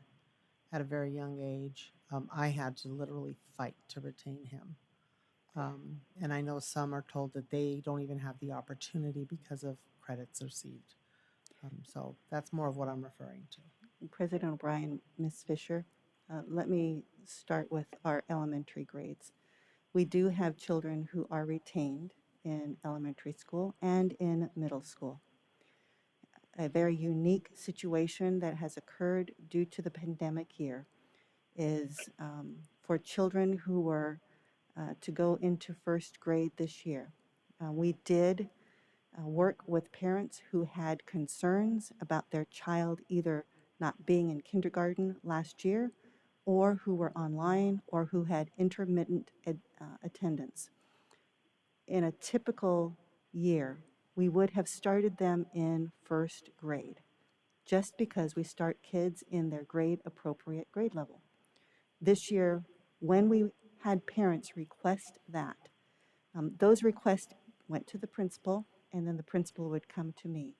And for the most part, we were able to acquiesce to that request so that the child remained in kindergarten when their appropriate age level was first grade. We have had situations, I would say, through the first quarter where some schools, as children worked at that particular grade level, and the parents and the teacher came together, and the parent requested that the child be moved back to the previous grade level. Again, the parent would request it, the teacher would work with the administrator would come to me. In many, not all, but in many of those cases across the first quarter, from the first week all the way to almost the end of the quarter, we would evaluate the situation with that child, and in some cases we were able to move that child back a grade. That is very atypical for our system, but we are in an atypical situation because of last year's pandemic. So at least for our elementary school, I feel confident that we have worked with parents who have expressed worries and concerns about their child, their academic progress, and have, for the most part, taken care of that. For middle schools, middle school is based on the number of points of a passing grade, and in the past that's been a D and higher. So for those students, I feel fairly confident that we did our best last year to manage a rough situation for students in middle school to either promote or retain. I will say that in those two grade levels, we really had to struggle with what was fair for children in that situation. For high school, I think we do a disservice if we say blanket that our teachers and our high school campuses will just give a student a passing grade so that they will promote. I think the integrity of our teachers and the integrity of our administrators is to support all children so that when they graduate from Deer Valley, that certificate has meaning and that they have graduated and met the minimum proficiency standards that the state sets forward for us across each of the courses that are required for graduation. Could there be situations? There might, but I think when we look at the overall scope of our 5 high schools and the quality of our teachers and the administrators who care so deeply about the children that graduate from their school with a certificate, that I feel confident that we are graduating children. In most years, I would agree. We do have very caring, they do their best. This is in no way trying to diminish what our teachers or our administrators do. But during that year, it was the state that gave the pass. I'm not blaming our teachers or our staff or our administrators. Everybody scrambled and did the best they could. But it's the governmental level, the state level, the federal level that I think gave the pass that may have lost some of these kids. And my concern is that are we doing the service to get them back? It's the ones that are on the edge, the ones I'm glad to hear that you did address the kindergarten ones, because that's the opposite edge. The high school edge, the senior edge, that's a little more problematic. The final question that did come from a parent, and I do have a lot of homeschool materials at home, but I did not want to offer those unless I had no choice. Do we have maybe a library of materials or a support of materials? Something that, maybe videos that go with some of our materials, something that a parent could use to subsidize, doing their own education in addition to, say, during the summer or during the break. Do we have any kind of a library or anything of that nature that our parents can access? And many parents are quite capable of helping their children to learn and to teach their children to help them get caught up. Do we have anything of that nature in Deer Valley? President O'Brien, Ms. Fisher, a couple of things come to mind. If we're talking K-8, our Canvas courses provide remediation opportunities for children who don't get it the first time. So if I'm in a brick and mortar classroom and I am struggling with a content area, whether let's say it's math or ELA, social studies, parents have access to the Canvas courses and then they can utilize those. For high school, I would say that our teachers also use Canvas, not necessarily in the same level that our K-8 teachers do. However, that does still provide a level of support that a parent can lean on. As I've mentioned before, we have campus intervention coordinators, and I don't want to just throw their names out there, but those are the individuals who are monitoring our Tier 3 remediation. And they can reach out and provide, here is where you might find information for this course or this subject or this area. So should concerned parents reach out to whom? To the principal. To the principal of their current school. Of their current school. Absolutely. Okay. And Ms. Fisher, they can reach out to me as well. No, I know, but I really don't want to send everyone to you. On rare occasion, do I send someone to you, and I generally ask permission first. But I mean, sending them to their principal is, it's a path. Okay.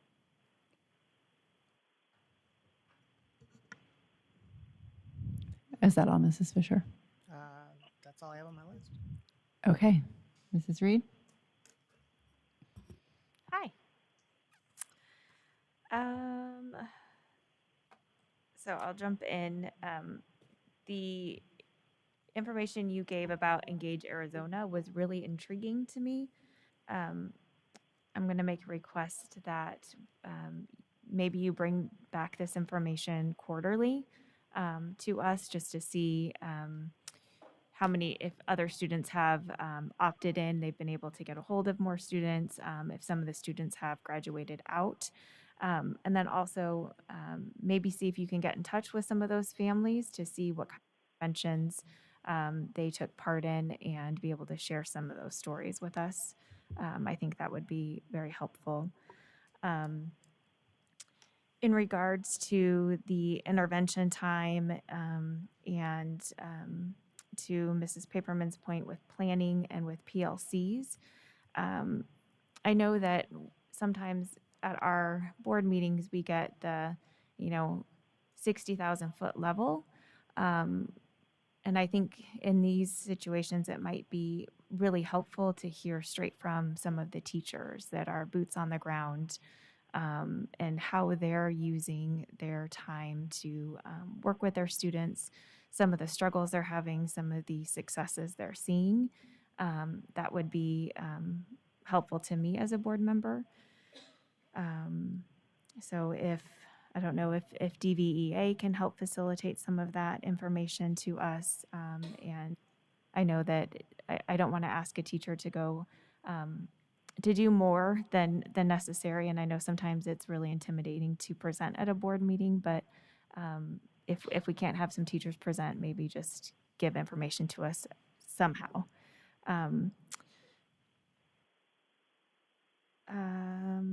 Sorry, I've got like 4 pages here. In regards to standard-based grading, that information too was nice to see that what we thought was going to happen with our zeros and ones did happen, or it looks like they are transitioning at the mid-semester point. So I think that we're on the right track in that regards to standard-based grading. Dr. Finch and I had a conversation today about standard-based grading and some of the parent concerns that we've heard from. I know that we heard from quite a few high school parents. I'm starting to hear from some of the elementary school parents too. So maybe at some point in the near future, we could have an update and a discussion regarding standard-based grading and where our A's and B's, 3s and 4s are, because I think that it's great that we are catching those kids that are at the D's and F's. But for some of the parents who have students who are normally getting A's and they're seeing their students now getting C's, I think they have some of the same concerns as our parents with students with D's and F's. One of those, what was it, 688 Ds in elementary school, I think that was the number, belonged to one of the Reed household kids this past grading period. And what I found was interesting when I spoke to my student's teacher was that the level that the students came in at was significantly lower than what they would have normally come in at given a normal academic year, which we all kind of knew was going to happen. And so this teacher needed to, was evaluating during PLC time different ways to teach. And so she was reworking her strategies to teach her students because she was seeing it across the board in her classroom. And my student really likes to talk also, and that was really detrimental to the student's learning because my child missed out on a lot of instructional time because they wanted to be helpful to other people. So there are different reasons why some of our students have those lower grades, and none of my students were out for quarantine. So it just, I think we need to look at all of the different reasons for that. And I think that was it. So thank you. Thank you. Mrs. Ordway. Sure. Thank you for compiling all that information and those that helped you compile it. I'm interested in what our strategy is dealing with the classrooms that have long-term subs or various subs that are not necessarily, that's not their cup of tea, so to speak, their expertise, but they're there, and how that affects the students being able to be taught effectively. President O'Brien, Ms. Ordway, not all, but many of our long-term subs receive support from our PLC mentors, our CISs, especially this year. We are out providing that support, and our HR mentors as well. When we have various subs across a classroom, again, we're doing our best to wrap around those particular schools that may have challenges finding consistent subs. We are able to provide the school from Canvas for any of those subjects, print out the weekly, here's what the learning is for the week, and then here is what the learning is daily, and then here are the specific tasks, so that our guest teachers, our long-term subs can use that. Instead of keeping kids on the computer, they can use that in person. So we are able to provide those type of lesson plans quickly for our K-8 guest teachers often. As far as our classrooms that do have long-term subs, I know a couple of the trainings that we've had, the CISs have come and asked me, could a long-term sub or a contract teacher, or, and the list goes on, who are interested in participating in this particular training, participate. And we have opened that up for any of those guest teachers who are interested to participate in any of the trainings that would positively impact their time in that classroom. And Dr. Galligan, if I could jump in, perhaps you could add in as well the benefit of Canvas and the shells that some of our teachers who, as Ms. Ordway said, may be a long-term sub, but they have access to the shells who have been created by some of our master teachers. So maybe you could share a little bit about that as well, because that certainly has been a benefit, I know, at some of the campuses that I've been at. Absolutely. For those classrooms that do have long-term substitutes or guest teachers, the Canvas courses themselves across every single course at K-8, whether it's a special area, content area, an intervention course, has Canvas curriculum built for use. And so that is truly a game changer for our classrooms, where sometimes we have a hit or miss for sub-plans, or for our long-term subs, being able to have the curriculum right there in front of them that they can utilize as effectively as a teacher next door has truly upped the ability for guest teachers to effectively meet student learning needs. Is it still the best thing? No. But you know what we've done is we've given another layer of support to our guest teachers that was not there prior to the pandemic. And Mrs. Ordway, too, I would just add that our administrators at the campuses, they too, Dr. Galligan has spoken about some of the district level supports. There are site level supports as well that the administrators utilize as much as they can in these situations.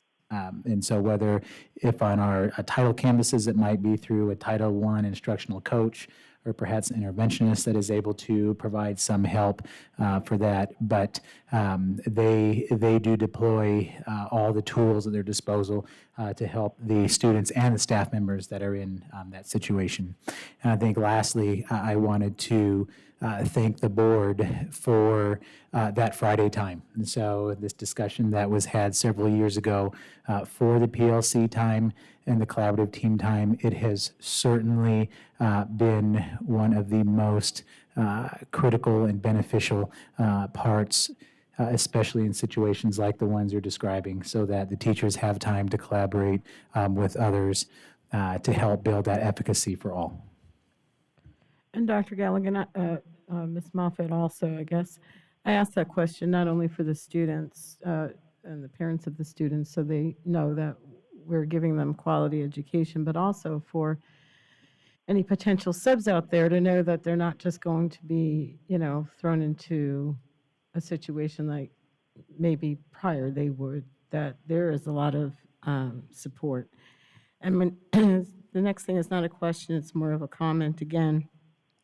Students that are getting their tier 1, tier 2, and maybe even tier 3, it's just so difficult to be working on the past while you're still in the present. So I appreciate the fact that you guys are cognizant of that and perhaps are helping the students understand that it is a difficult task, but here's your resources and we're going to get through it. So thank you very much.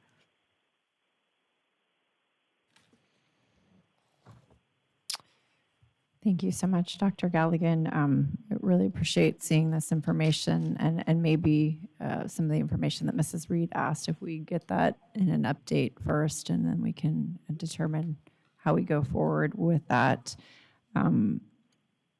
I am curious if we're at the high school level focus, if we'd have some particular focus on our juniors and seniors who have a much shorter time prior to their what would be anticipated graduation date.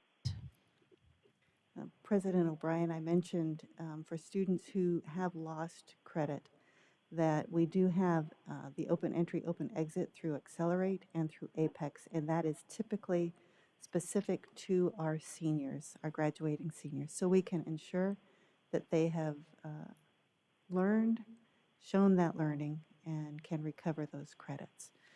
After that, the schools work with our juniors. Excellent. And then in addition, I think I don't want it to be lost on folks that you did mention related to our high school kind of mid-semester grades, that all high schools, I want to verify, all high school students do have the opportunity to turn assignments up into a certain date very near the end of the semester, correct?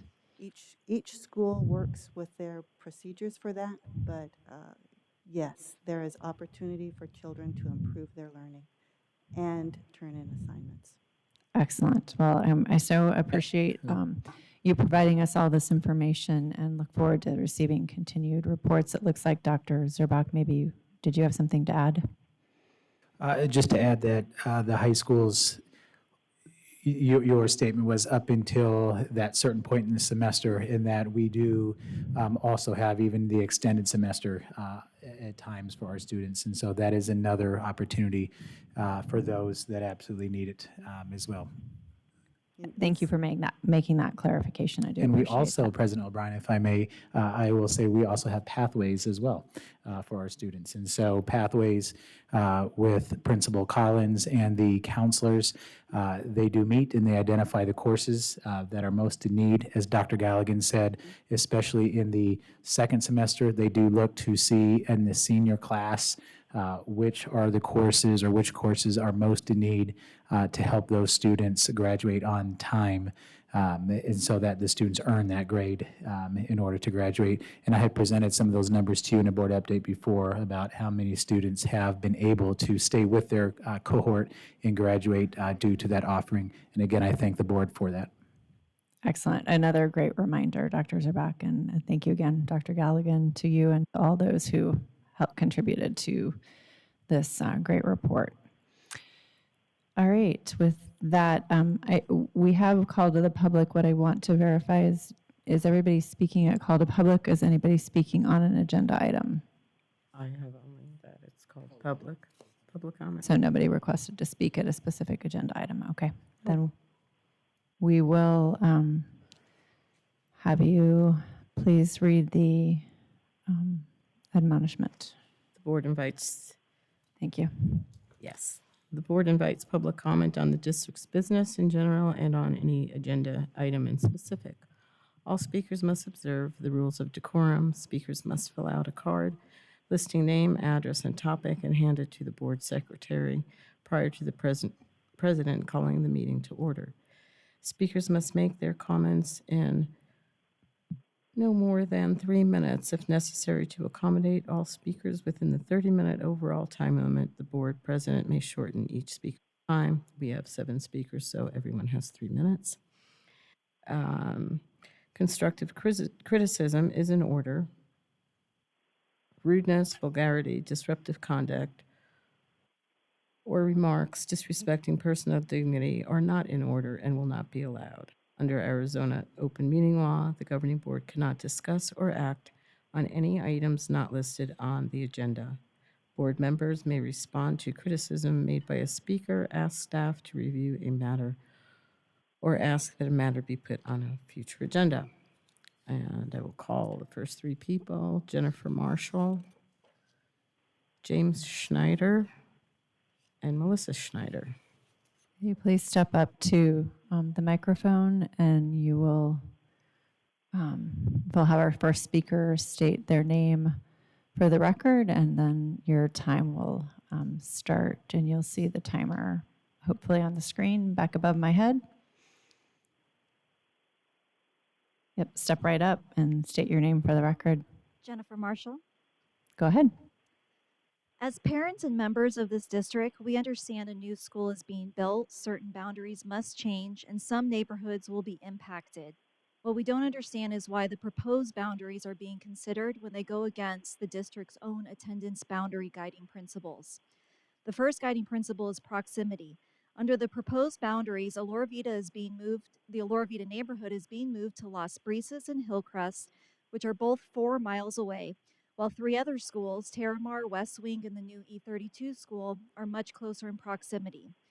The second guiding principle is sustainable plan over time. Las Brisas is at risk of no longer being viable because over half of their population is being moved to the new E32 school.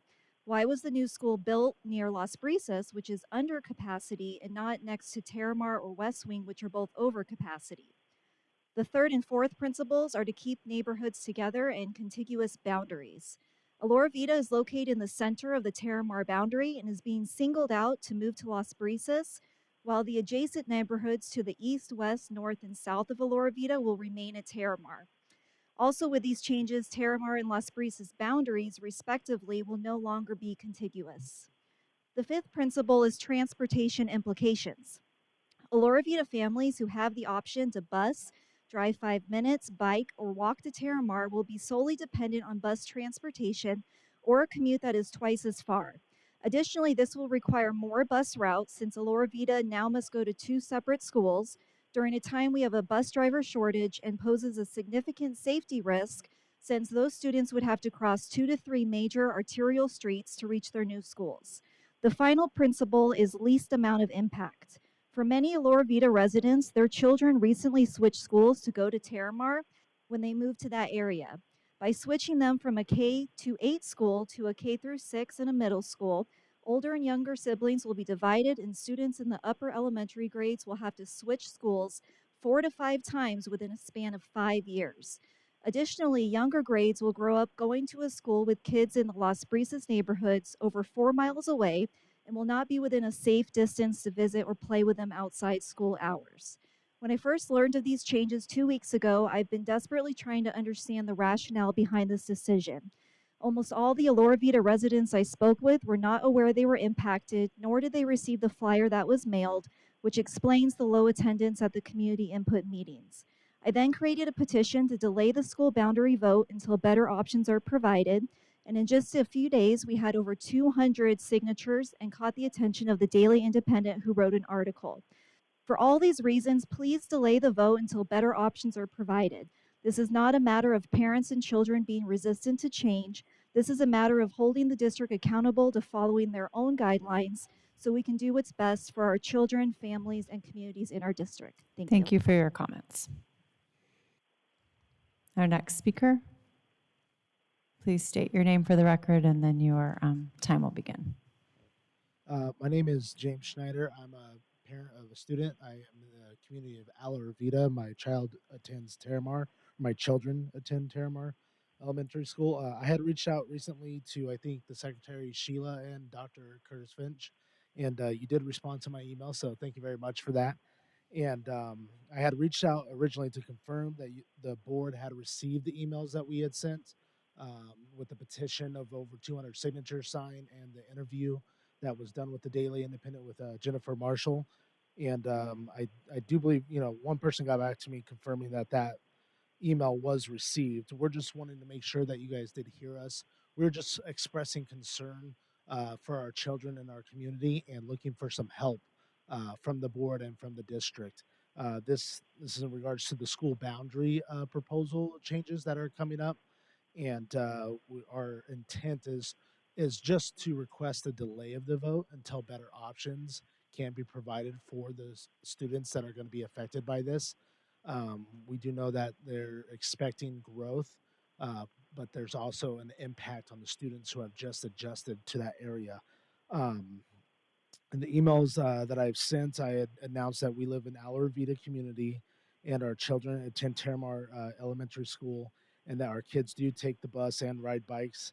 And them having to move from Terramar to Las Brisas next year, if this proposal goes through, would be quite disruptive for our children who have just adjusted to the community and adjusted to their new school. They're on their second year in the school and have been attending activities before last year, getting used to the staff, the teachers, making friends. And so they've kind of built a little foundation after they've already had to make such a big move across town to this new community. And this proposal would kind of disrupt that whole foundation that was built for them. And our concern is, not only for our children, but as they go into the new school, if a kid's um, put into a new situation, they're not focused, they're not prepared. It's a little disruptive to them. That can also cause disruption to the other children that are already in that classroom with them, and make it more difficult for the teachers and staff. The kids have to start over, kind of rebuilding that foundation, which could take a year or two, and that's quite a bit amount of time. If they're in fourth, fifth, sixth grade, they're going in and then hopping out and then going into a new middle school. So that disruptive pattern that could continue for them for years, really impacting their scores and grades going into high school. So we're just asking for a delay of the vote, so that we can review better options for this community that's just kind of developed and we just got adjusted. So that's all I have to say. So. Thank you so much for your comments. Before you speak, I'm just going to call the last four speakers so they can get in line. Justin Thorpe, Athena Thorpe, Angela Cox, and I think this is Callan Tanner from Paseo Hills. All right, you can step forward to the microphone, state your name for the record, and your time will begin. Melissa Schneider. My kids go to Terramar, and I just wanted to present the scenario that my children are in with this boundary change. We moved into Terramar or into that area a year ago. My daughter, she was in online school for the first half of last year, so that's one school setting. Then she was in Terramar for the second half of last year. Then she'll be in Terramar this year. If this boundary change goes through, she will be in Las Brisas for sixth grade. She will then go to Hillcrest for seventh and eighth grade, and then on to Mountain Ridge. Not to mention the school from where we came from before. So that's 6 different schools in a matter of 6 years or so, 6 or 7. And that just seems a little bit excessive to me. The other reason that I have an issue with is just it's the new school proposal is so far. My children have really gotten to know our surrounding communities, the friends in the neighborhoods around us, and this would literally take us completely away from all of the surrounding neighborhoods. Terramar would stay at Terramar. I believe Rock Springs would stay at Terramar. To our north, Sonoran Mountain Ranch. So literally 360 degrees around us would still go to Terramar except for our neighborhood of Alarvita. And then the last point I just wanted to ask, I don't know, but when we look at all the numbers for who's moving where and what it's going to do, it just I don't see how that is a long-term solution, being that we keep talking about it's growing in the area. So why would taking a small neighborhood in the middle of something and moving it 4 miles away, how is that going to work out in the long run? Is this just going to be changed again in a couple years? Um, and I don't know the answer to that, but just kind of throwing that out there is something to think about. Um, yeah, and my son loves to ride his bike to school some days, and that would not be possible anymore. So I just hope that we can maybe look and see if there's any other options before we make a final vote. And again, I think like Jennifer said, I never received any mailer about this. I just found out about it a week or so ago. So, we're doing the best we can in the time frame we can, but this is very important to us as a neighborhood. And I hope you can see that with over 200 signatures in like a week. So Thank you so much for your comments. Our next speaker, please step to the microphone, state your name, and then your time will begin. Hello, my name is Justin Thorpe. You could also stand to the taller one if you want. They both work. Okay. Hi, my name is Justin Thorpe. I'm a junior at Boulder Creek High School, and I wanted to talk about how quarantine is affecting health.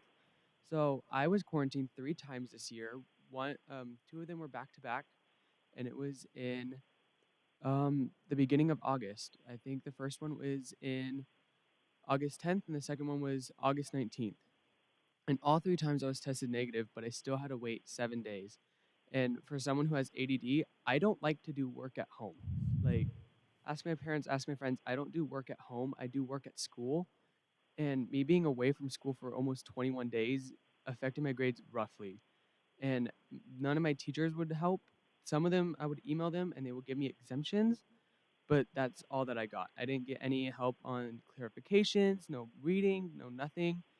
And I was an honor roll student for 12 years of my high school, or 12 years of my schooling, or not 12, 10, sorry, 10 years of my schooling. And now I have 2 Fs, and I think the rest are Ds.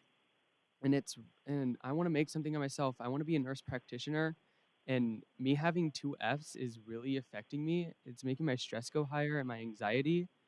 Like, I can't focus at school because I know that I have Fs. I know I should be doing work, but I can't because it's too much stress on me.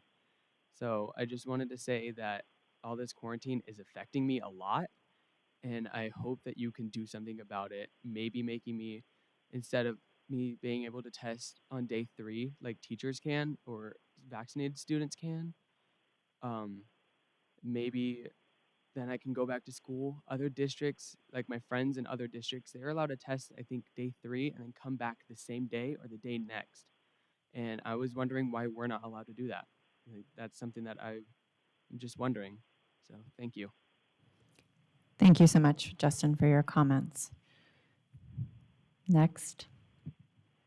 Hi, my name's Athena Thorpe. Could you step closer to the microphone? There you go. Hi, my name's Athena Thorpe, and I am Justin Thorpe's mom. And one other thing Justin didn't add is he was quarantined last week, and he missed state finals for swim that he qualified for because he was home on quarantine. As a junior who's going to college and wanting to swim in college, and he missed out on that opportunity and for people to see what he had. So I'll start out with that, and I'm here to follow up on what Justin talked about. I also have a sophomore at Boulder Creek and a niece who was in the 2nd grade and was pulled from the Deer Valley district due to your masks and quarantine policies. I have firsthand witnessed what these quarantines have done to our kids. I can't tell you how many honor roll students we personally know who are now failing because of all of the school they have missed being quarantined. My son is an honor roll student who now has Fs. All 3 quarantines he has tested negative. We know several kids who have been quarantined this year and last year and don't know of a single one that has tested positive from quarantine at school. Your quarantine procedures are ruining our kids. I don't want to hear that you follow CDC or Arizona guidelines because they're guidelines. I know several students in several other schools in Maricopa County who their school policies are they get a letter, your student has been exposed to someone with COVID. Please monitor your student. If they show signs, keep them home. Other than that, their kids stay in school, and their kids are flourishing. I'm sorry, I lost my place. It's up to you, the board, to make these decisions. It's utterly ridiculous that a vaccinated kid does not have to quarantine, but my unvaccinated kid does. They can both get COVID, they can both pass COVID to others, so this makes zero sense. Everyone says that the vaccination is only supposed to make symptoms less for people, so that should have no bearing on who's quarantined from school. Please do better for our kids. They're suffering. Like I said, my kid right here, he's planning on going to school, and now I'm at the end of the semester, got 2 Fs. We are struggling. We're not getting a lot of help from teachers. We have gotten from some. Being quarantined twice in August, he had no foundation to even start with his teachers. He'd met his teachers for 2 or 3 days. Now he's missing, I don't know how many assignments. He's trying to go to tutoring. He gets caught up, and then he goes back down. Then he gets caught up, and he goes back down. So I am all ears if anyone has any suggestions on how to get kids back current to where they're supposed to be. Thank you for coming and sharing your comments with us. Dr. Galligan and Dr. Zerbach, if you could please make contact with Justin and his mom, we would greatly appreciate that. Thank you so much. Our next speaker, if you could state your name for the record, and then your time will begin. Angela Cox. Good evening, board members, Dr. Finch, and guests. Thank you for allowing me this opportunity to speak tonight. First, I'm a native of Arizona, and I've been a part of the DVUSD community for over 20 years as a parent, educator, and resident. Tonight, you'll be discussing and voting on agenda item 7C, the resignation of Mr. Glendon Templeton. As a family that has been affected by this person, I'm disappointed with how the district has handled everything regarding this situation. Mr. Templeton shouldn't be allowed to just resign like nothing happened, and the district and board shouldn't be allowing him to either. Shame on you for not firing him. Our children deserve better than what they are getting. Mr. Templeton broke the trust of not only our students and their parents, but he crossed a line and should pay the price with being fired. If you vote to allow him to resign, then what are you saying to the children involved? What are you telling their families and the children in the future if this happens to them? Our children are listening and watching and taking their lead from you. Is this the example you want to set? The board's job is to represent students, parents, and Deer Valley, while also protecting students. Why are you taking the stance of only protecting the district and the employee? Where do our children fit into this? And when do you decide to finally take a stance for the children? What is the protocol and process moving forward so that the debacle of this situation doesn't happen again? Will the district be setting new policies moving forward that will better protect our children? Will the district step in to help families affected and not leave it solely to the parents? I've asked a lot of questions and I hope to get answers soon. But in the meantime, please do the right thing and vote to terminate Mr. Glendon Templeton. Thank you. Thank you for your comments. Next speaker. State your name and your time will begin. Yes, ma'am. My name is Galen Tanner. I want to, first of all, apologize. My comments will not be as lighthearted as everybody else who spoke this evening. I rise tonight with a warning and a request for the board to immediately sever all ties and cooperation with Panorama Education. The revelations of the last several weeks from our leadership in DC have necessitated me to share some fake rage and trumped up culture war. A letter sent from the National School Board Association has prompted our Attorney General, Merrick Garland, father-in-law to founder of Panorama Education and compliant tool of the American Marxist left, to engage in an egregious abuse of power using our FBI to seek silence from our parents, providing feedback and criticism to our local school boards. Ladies and gentlemen, this is unfortunately going to become normal for our nation if we do not continue to push back. I wish to illuminate us all just a little as to how this works. The institutions of Western law and ethics are based on the Judeo-Christian belief of the God-given intrinsic value of human life. The Marxist postmodernists believe that there's no such intrinsic value in human life, and thus we are nothing but animals. The focus of the Judeo-Christian ethic is the sanctity of the individual as an essential building block of any given nation. The Marxist postmodernists elevate the state over the individual, and thus their axiom becomes all animals are equal, but some animals are more equal than others. This facilitates their excuse to destroy human life when it becomes bothersome to them. This leads to abortions of convenience, rampant murder, general lawlessness, political exterminations, the likes of which we witnessed in the 20th century in places like the Soviet Union, China, Tibet, Cambodia, etc. Social emotional learning, though noble in intent, can be used as a Trojan horse in an attempt to drive a wedge between our children and their friends in order to further divide our society, allowing the Marxists among us to consolidate power and bring down our system of moral philosophy and law for their own anti-human ends. It is divide and conquer, pure and simple, and we must not give them an inch. The founders of Panorama Education are openly advocating a philosophy that lends to the Marxist postmodernist ideology. Their surveys seem innocuous on their surface, but are designed to give Panorama Education more information and power while suggesting a power struggle between our kids, other students, and their teachers. Panorama Education need not be involved in any way, shape, or form with our kids. It has always been a danger of government-supplied education that this type of ideology might sneak in. It is our responsibility as parents, the ultimate arbiters of our children's education, well-being, and values, that we remain vigilant and call out these incursions. I urge this board to immediately sever all ties in cooperation with Panorama Education and any other vendor of like philosophy. Thank you. Thank you so much for your comments. Okay. Yes? Can we get at least an information of what we have from Panorama, if any? Could we please have that in a future Friday update? Would that work for you? Thanks. Okay. Yes, ma'am. Thank you so much. With that, we will move to our first item of old business. I would recommend that the governing board approve language as is recommended by administration regarding, revised policy IMB, teaching about controversial/sensitive issues. I second. We have a motion and a second. Dr. Galligan, thank you. Could you explain the revisiting of this policy? Policy IMB was approved by this board on September 28th.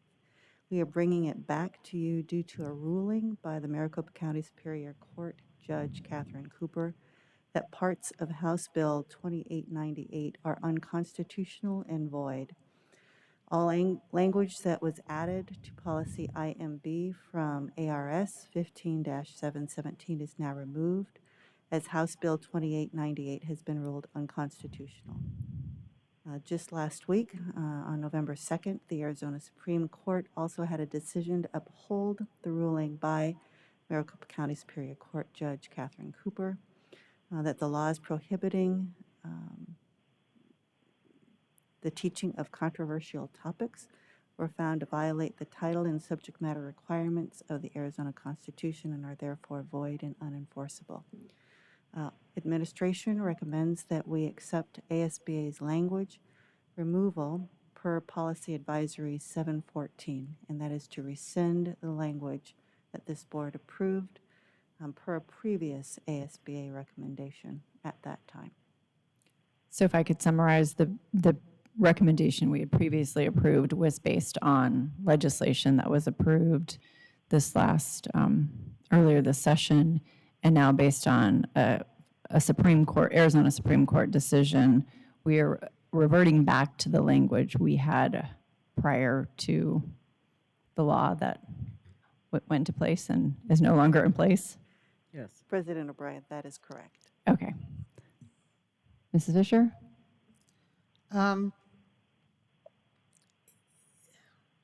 ASBA has their recommendations generally based on what they have to put, but not necessarily on what's right.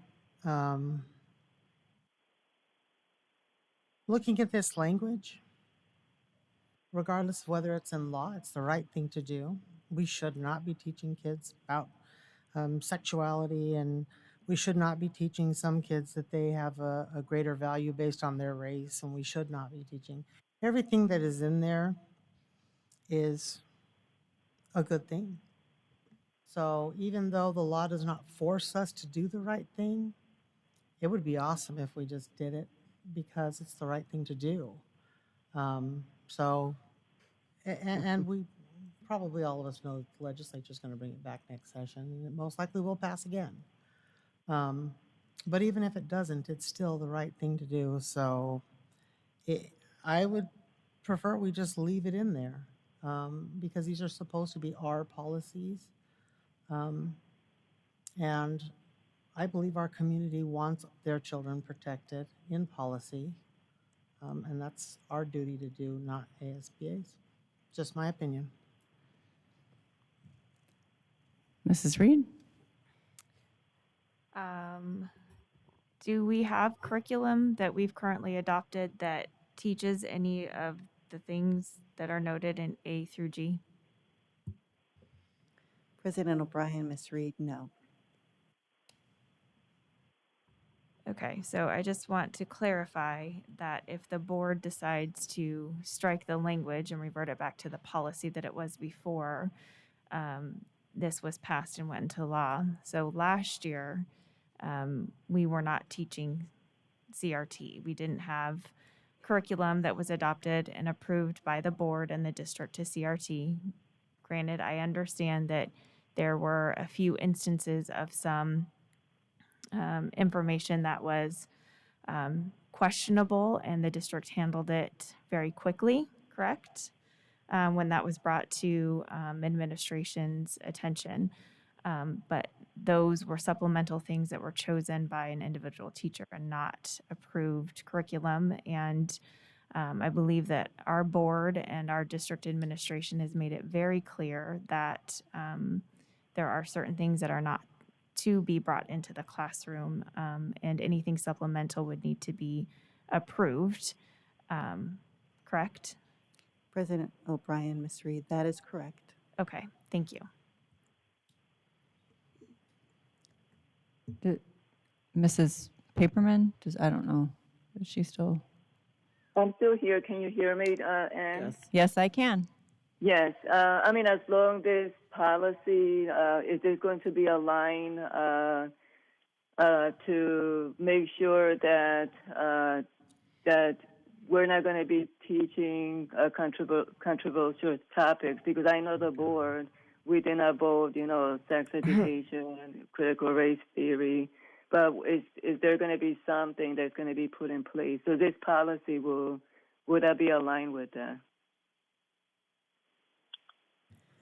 President O'Brien, Ms. Paperman, the policy as it was written prior to legislative changes earlier this year did cover controversial topics. So I believe that the policy as it was written prior ensures that our staff, our teachers, our administrators, our curriculum department are very aware that what we teach is board approved and that we have a process when a decision is made to bring in a supplemental material, that our administrators are aware of that, and then it is brought to our attention for final review. Okay, thank you.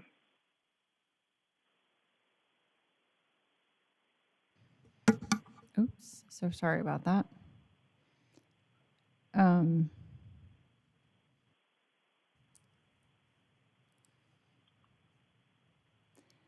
So, Mrs. Fisher, I certainly understand your point, and I would say that the language previously would not be specific to us. So if you would like to move to have a further discussion, to table this, because the previous language is specific to covering all districts and all charter schools. So the language as it is written and stricken would not, I think, be appropriate to continue in our policy. However, if you are so inclined to move to table it so that the language could be adjusted and discussed by the board, I would entertain that. I move that we postpone voting on this item until such time when we can look at appropriate Oh, district adjustment. I guess, or let me ask you this question. If we vote to refer it back to the way it would be, so it falls within state statute, and then you wanted to bring back a language that would be appropriate for our district, we could also do that, which might be better to have us within state statute rather Well- than continue the policy, because the way it's written, it doesn't. It still falls within state statute, correct? We're not violating state statute if we left it exactly how it was, or if we, That's actually not true. Yeah, we would. Sorry, I didn't think about that prior to So, saying that. So we which might need to statute? vote and then bring it back with language if you'd like to bring back different language. I'd like to know what statute we're violating if we are saying we do not teach against a certain race or against a certain sex or against. All school board policy needs to point to a state statute if you are going to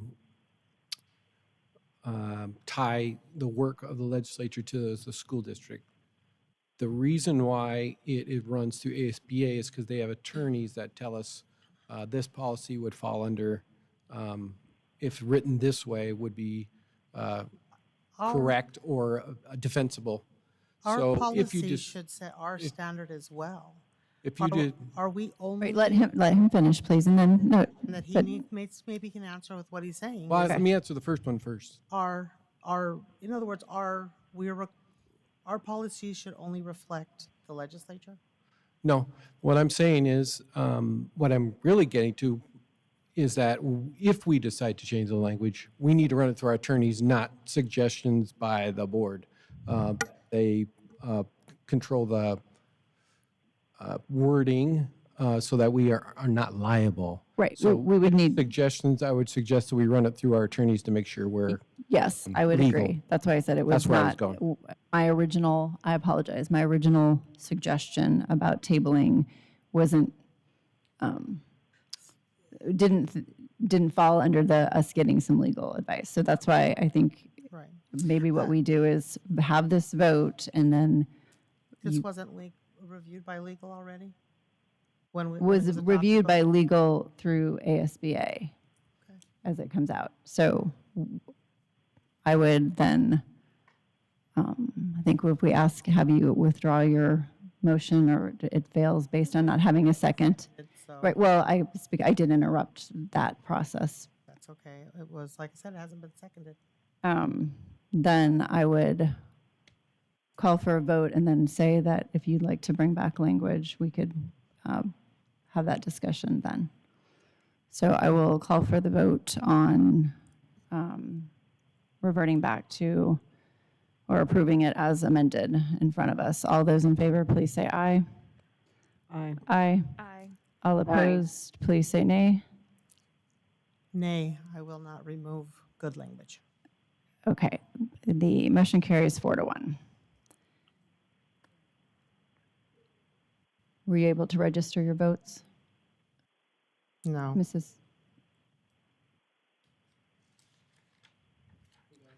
Did you get it now? Yep. Okay. On to consent? Oh, no, we're Nope. not. 5B, please. All right, I would ask that the board approve the new elementary boundaries to include elementary 32. Sorry, I second. Okay, we have a motion and a second. Mr. Miglorino. President O'Brien, members of the board, Dr. Finch, we have pretty much the same information that we've shared with you for the last several weeks. So I'll go through it quickly just in the interest of time. I think the last slide or two has updated information about input that we've received through the deadline. This is just basically information related to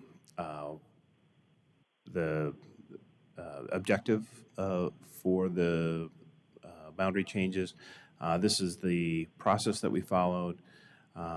What's not included in here is there was a notice that was sent out through our communication effort with the school on the 10th of September, providing information about that first meeting on the 16th, the initial meeting. That was sent out through our Blackboard communication tool. Likewise, that was repeated for the second meeting, and then at the request of Ms. Reed, it was a third notice was also sent out via the same way. In addition, a mailing was sent out to all of the households in the affected zip codes for the official meeting, which was on the 30th of September. I think this is important, so I don't want to gloss over this. This happens to be a change to the statute, but this change was actually brought about with the budget bill. So since that is being challenged, currently this is still standing that any student that remained at a school that has a boundary change will be allowed to remain at that school if capacity is still available. What this really means is that we're not obligated to provide transportation for those students that wish to continue to stay at what would no longer be their home school. And so they could continue to stay as long as there's capacity. We would have them go through the open enrollment process, which is what we've communicated to the communities as well. Again, this particular change that you see highlighted here is new, effective the effective date of the bills, but it was included in the budget bill. And once again, that is being challenged because of the constitutional nature of how that bill was crafted. This is just your governing board policy regarding attendance areas.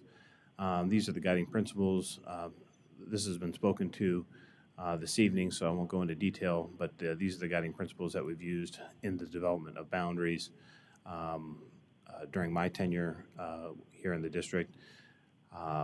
We've mentioned that there's new developments, student population changes, and a host of things that are challenges for this particular boundary change, not the least of which is trying to predict how many students will return after what we've experienced with the pandemic and losing about 5% of our student population on an aggregated level, not in this particular region.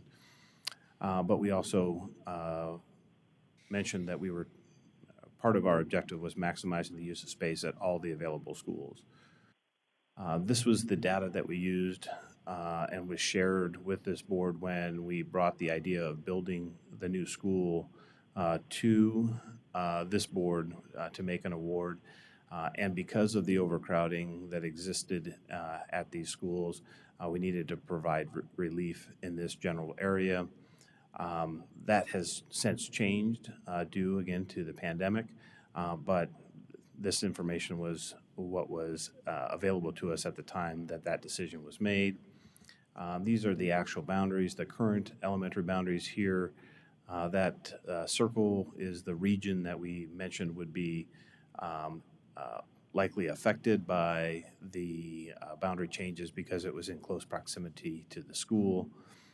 This is the proposed boundary option. It is labeled as option 3D because we had 4 other iterations of boundaries that we looked at going through the process. The major change here is the Ala Ravita community, essentially bordered by Jomax on the south, 75th Avenue on the west, and 67th Avenue on the east. It's that 1 square mile. And they were assigned to Terramar in purple here, and here the color changes to pink, which is the Las Brisas designation, meaning that they would attend Las Brisas as their K-6 school and then would flow into Hillcrest Middle School as their 7th and 8th grade, as shown in this option. We also provided the high school boundary maps. They remain unchanged with this particular projection, or with this proposed boundary. Here are some of the numbers associated with the boundary change and how it helps us to balance the enrollment. Again, trying to make, as I have communicated to the folks that have have reached out to us, trying to make not only Las Brisas a viable campus in terms of its size, because the majority of the students that attend there were coming from the Stetson Valley area, the site that we had for building the school, because we've owned that site for quite some time prior to, I think it was in about 2003 or 2004 that we acquired that school site. But also it helps to alleviate overcrowding that is projected to happen at the Terramar campus. This was an additional a piece of communication just to identify the subdivisions or the communities, neighborhoods, if you will, that would be changing. So we highlighted those just so that people could, maybe quickly look for their subdivision and see if their assigned boundary would be changing, because sometimes the maps are a little bit tricky to read. And then a reminder about open enrollment, and a link to that was included in the presentations that we made to the community. This is just the process. We are at the formal board decision regarding the boundaries at tonight's meeting. So that's what we're asking, is the board to formally consider the boundaries that are before you. And then from an input standpoint, we did receive about 50 emails, and I spoke to a number of people at the community meetings that we hosted. About 21 of those 50 emails were related to the Alarvita neighborhood not wanting to be reassigned to the Las Brisas and Hillcrest Middle School designation. So it was a significant number, and we have provided a copy of all those emails to the board as well as a summary, so you'd have some idea of what that looks like. And so that's the information that we have to share this evening. I'd be happy to answer any questions the board might have. Questions? Yes, Mrs. Fisher? So of all the meetings that you held and you spoke to the public, did any changes result out of any of those meetings, or were they just more informative? President O'Brien, Ms. Fisher, the first meeting we held, we did not share any proposed boundary maps. We asked for specific input on developing options around the boundaries, and we did make changes based on that input, or developed options, I should say, from the first meeting. And then we made a minor adjustment from input that we received during the time period between the first meeting and the second meeting. But since the second meeting, we have not made any changes. Okay, and based on that map, it looks like there's going to be a lot of busing from that neighborhood. Right, that one. This is the proposed map. Well, The students in, so the only, I would consider, so the Stetson Valley community, or I think what's represented here in yellow, remember, I have challenges with colors, but that's all the Stetson Valley area. We will probably have less busing there because they're currently being bused to Las Brisas. And some of those folks are going to be close enough to walk to the new school as it's built. The community of Alarvita is already being bused to Terramar. They're far enough away that we do run a bus to Terramar. So the difference is the bus will have a farther distance, but it still will be necessary for us to have bus stops in the Alarvita neighborhood. And the other community to the side of Terramar, are they bused as well? Yeah, so that area just to the east of Alarvita, Mhm. yes, that's a longer standing community. It's been there for probably more than a decade, and they have been assigned to Terramar the whole time, and they are bused to Terramar, yes. So they're now going to be bused to Las Brisas. No, I'm just east of Alarvita, the purple section. No. Okay, south of that one. If I'm. Oh, looking at the map that right. they're currently assigned to Las Brisas now. Already. So Okay. So it's really just one pocket community that isn't doesn't seem to, it seems to have been missed in the considerations. I'm trying to make a logic out of why we would just cut that little pocket out. That's what I'm trying to make, is just some kind of a logical, I mean, even the purple nipple could go to Las Brisas and have that one go down. I mean, I'm trying to put a logic to what is up there. Yeah, so as we considered options, what we were looking for is an area that would be close in the contiguous nature of Las Brisas that would help us create a viable option, but also to provide relief for Terramar. All of the other areas that serve Terramar now are long-established neighborhoods that have been going to that school for extended periods of time. The Ala Vida neighborhood is new and is not completely built out, or at least not fully occupied at this point. So since it's a new neighborhood, it had the least amount of impact on folks that are already homeowners and live in established areas. By setting up that way, though, aren't we creating a cliff to fall off of? Because what I'm seeing is, okay, we have this boundary change. We've had parents that have commented having their kids go to 6 schools in 7 years or what have you. And that is very damaging to a child. So that's generation one. We do it now. And then something else happens. We're going to have another set of generation that we're going to have to move around, because it's not going to follow a logic to continue to, even if we move another, we're to say build another school, up in that area. I'm just concerned that little pocket is just, to me, it just looks like a cliff to fall off of. Because it will, we're continuously talking about all this grand growth that's happening. It's guaranteed. So we know it's going to happen.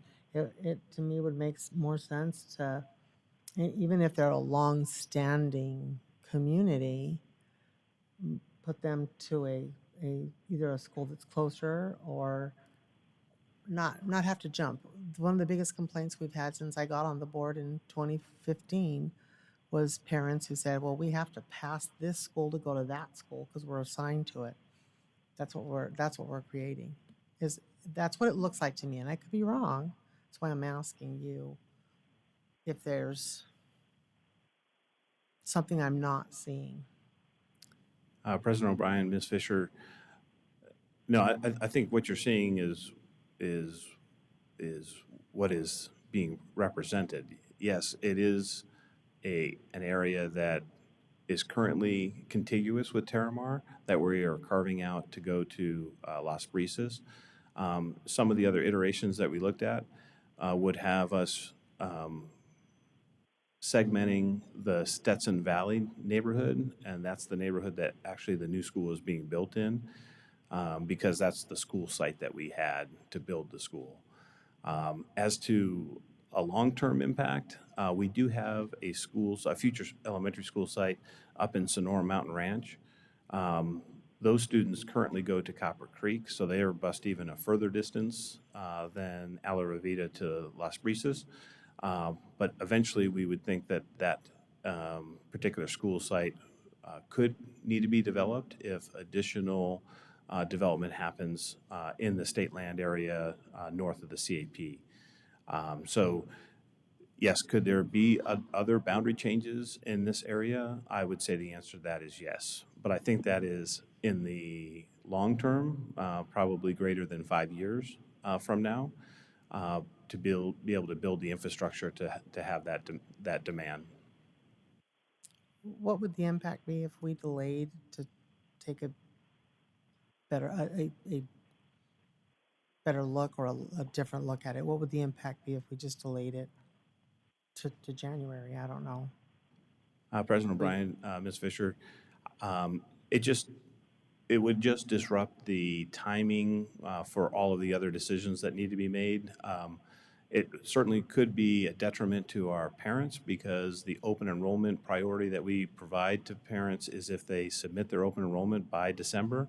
So one of the reasons we're on this timeline to be able to make this decision tonight is to be able to give parents an awareness of what the boundaries are so that they can make an informed decision about the choice that they want moving forward.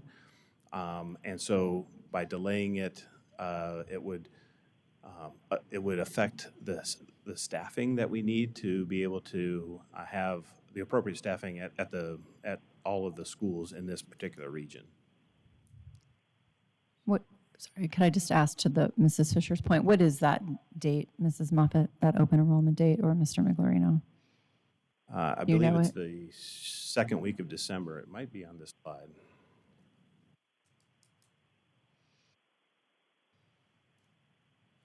The first week of December is the last bullet. So is that,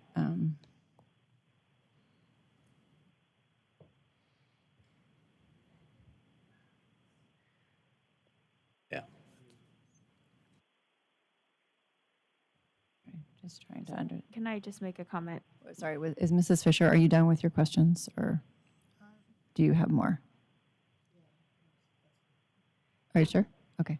Mrs. Reed? Sorry, this is in regards to the staffing. And when we did boundaries before, when we were creating Union Park, we ran into the same issue of the priority enrollment, but we didn't do boundaries until January, was when we had our vote, because that was my first meeting. After the election, that was a very memorable meeting. So We're sorry, Mrs. Reed. have some PTSD, I think, that's coming back with this boundary discussion. But I know that when we were changing the boundaries, we made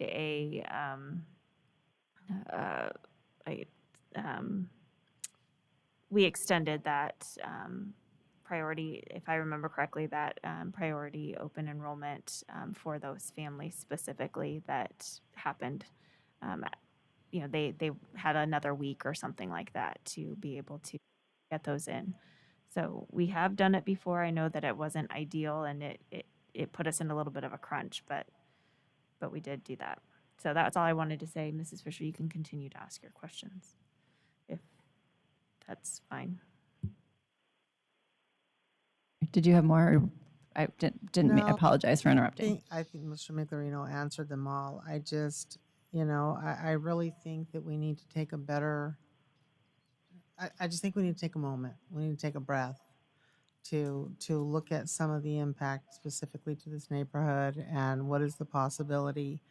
I just know that having kids change schools repeatedly is very, very negatively impacting on a child's education.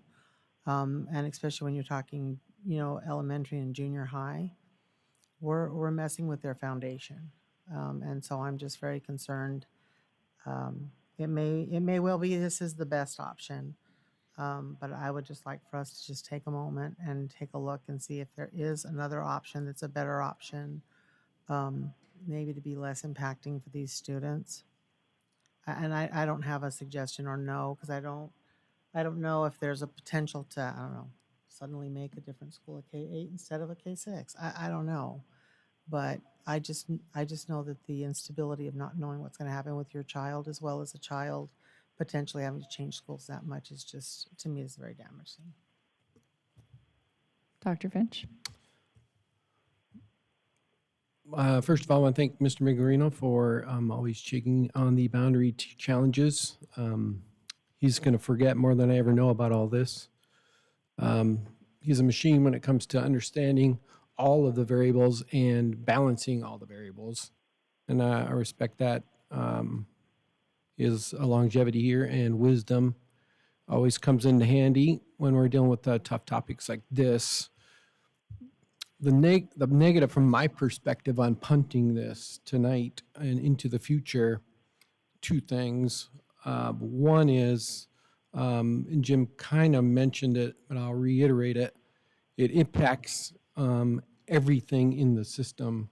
And as you know, we are slightly, the system is slightly stressed at the moment with all other kinds of things that are going on. And to introduce more stress into the system will be another challenge. It impacts, as Ms. Moffett was saying, staffing is a major issue already in our system. And so if we put that off later, that backs up everything in our system. That's the unintended consequence of that. And the second point is, again, the parents can and do open enrollment, and if they don't want to move their student, and I think that's a variable as well. Currently, they ride the bus, obviously, to Terramar, and so they are getting on a bus, so it'll be the same concept. But if they'd like to bicycle or run the car over to Terramar, they can through open enrollment. So as your superintendent, I'm recommended that we continue forward. Mr. Migliola has done a nice job getting feedback, weighing all the variables, and I think an established neighborhood is an important piece of the equation. To chop up established neighborhoods and or chop up the Stetson Valley makes no sense as well. He shared with me all the different options, and as he was working on them, and we just couldn't find a better one that answers the question of keeping Las Brisas in play. So as you know, that is an important part of Deer Valley's system, is that we use our space wisely. So if we cut out this portion, I think it will negatively impact Las Brisas in the long term and cause a cascading effect on our staffing and our system. Okay. Sorry, Mrs. Ordway, go first. Go ahead, Mrs. Ordway. Okay, Mrs. Reed.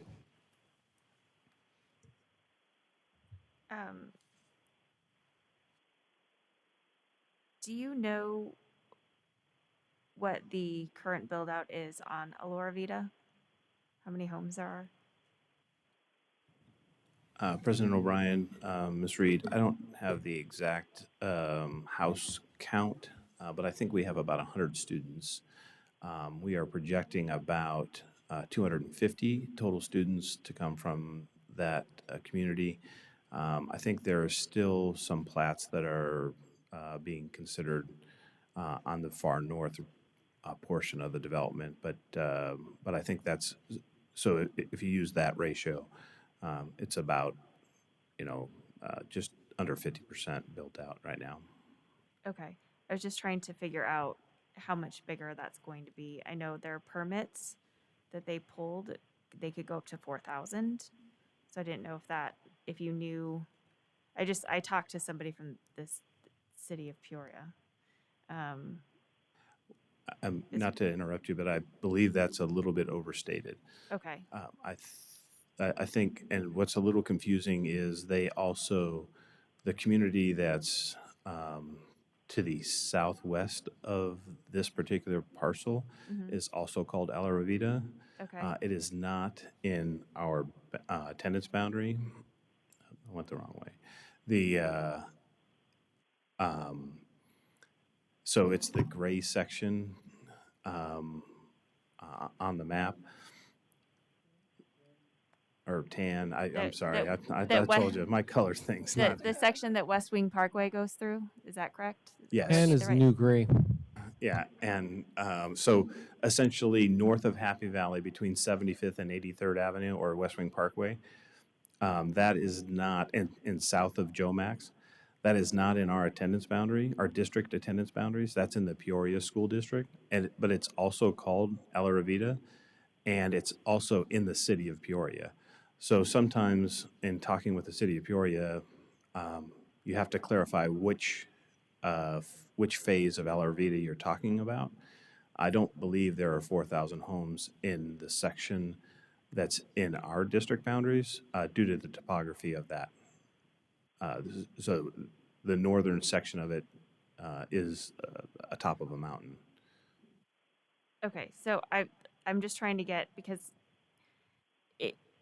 looking at that section, because it's not an established full built out community, it's hard to understand where the boundaries are, and I couldn't find the boundaries of the community, and I wasn't able to find a map on the internet of what that community boundary is. So I'm trying to piece together to see potentially what the impact that community would have on our district.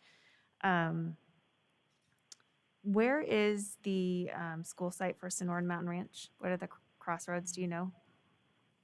I don't have them memorized. It's just as you enter into Sonora Mountain Ranch. So it would be on that map, in that, I'm going to call it a blue triangle. I don't know. Maybe it's something else. It's about where the Oh, it's at the where Copper Creek is. The where top. it's, yeah, the Okay. C in Copper Creek is about the location of the school Okay. site, the future school site. Okay.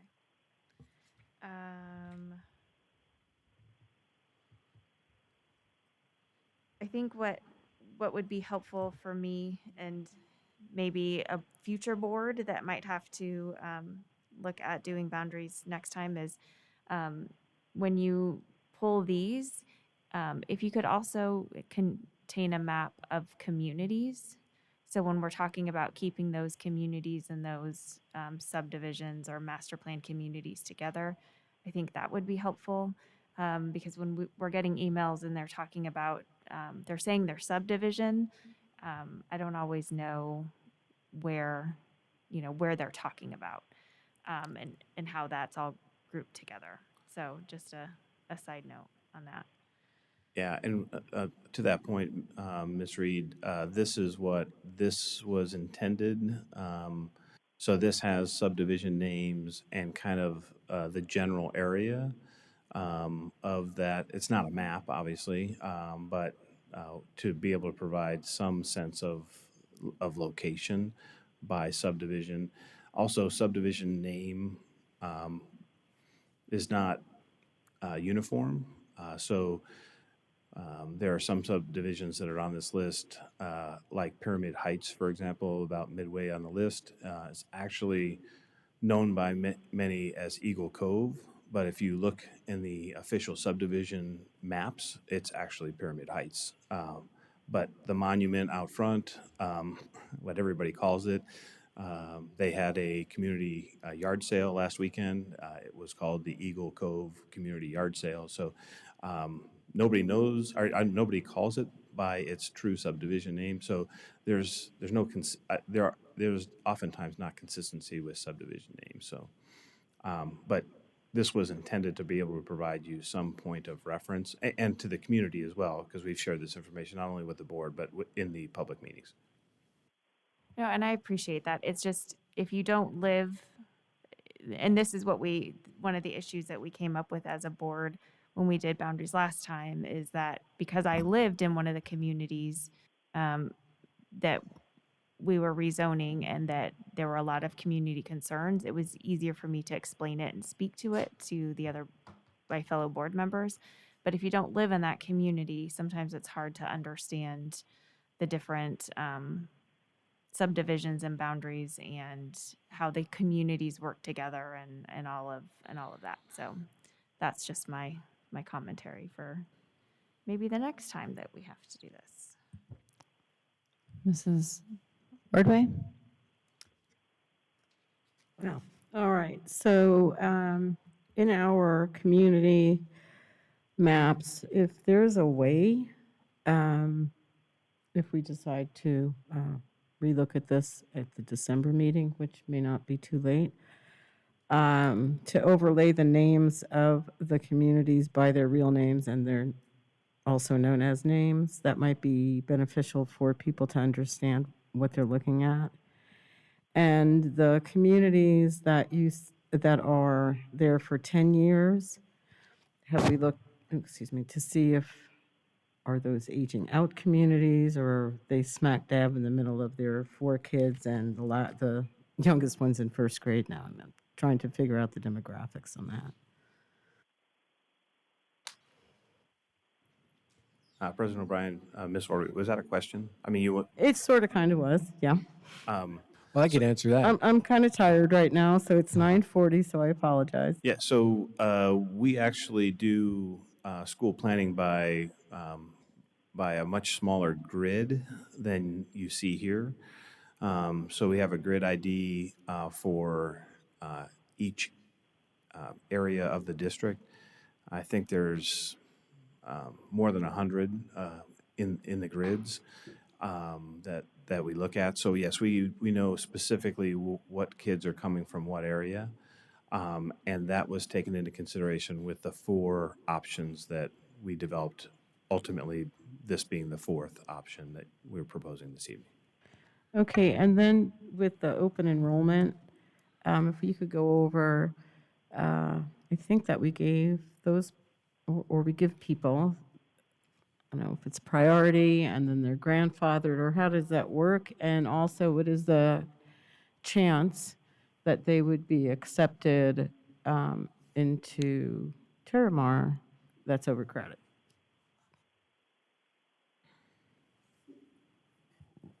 President O'Brien, Ms. Ordway, as Jim pointed out, the date is December 6th for the first priority.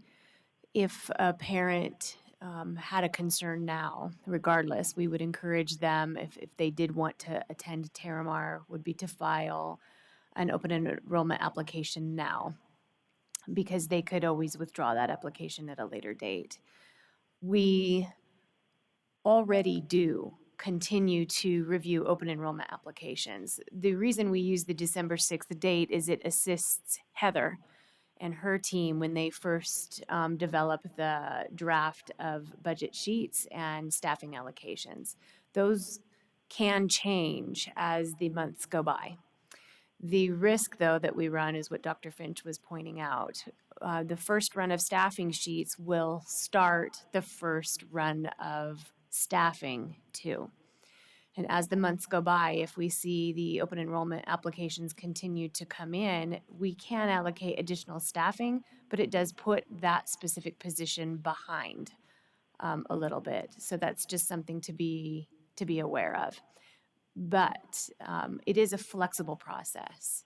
So if we were to extend the priority deadline, that would be no problem, but it still will cause, no matter what, the same thing that it does currently, and that's that as they come in, we add that staffing. But if it's late, then that means that staffing process is running behind all the other positions that are open in the district. Okay, thank you.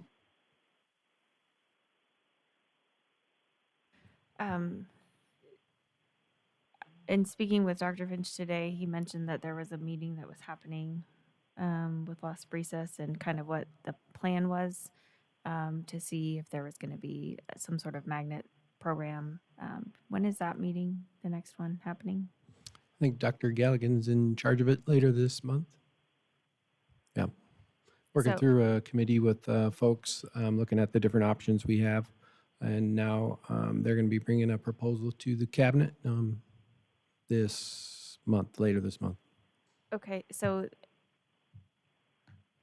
if I could get some clarity on what that process looks like and how far in that process you are and when you think you'll have a determination of what possibly Las Brisas might have next year, and if it's next year or the year after.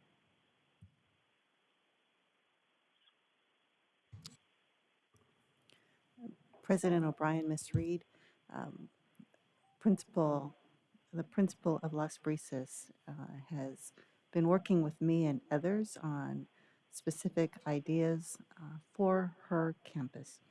So that will come to cabinet the last Monday in November, and we'll have a conversation about that. I would think that we would be able to bring ideas to the board in early January.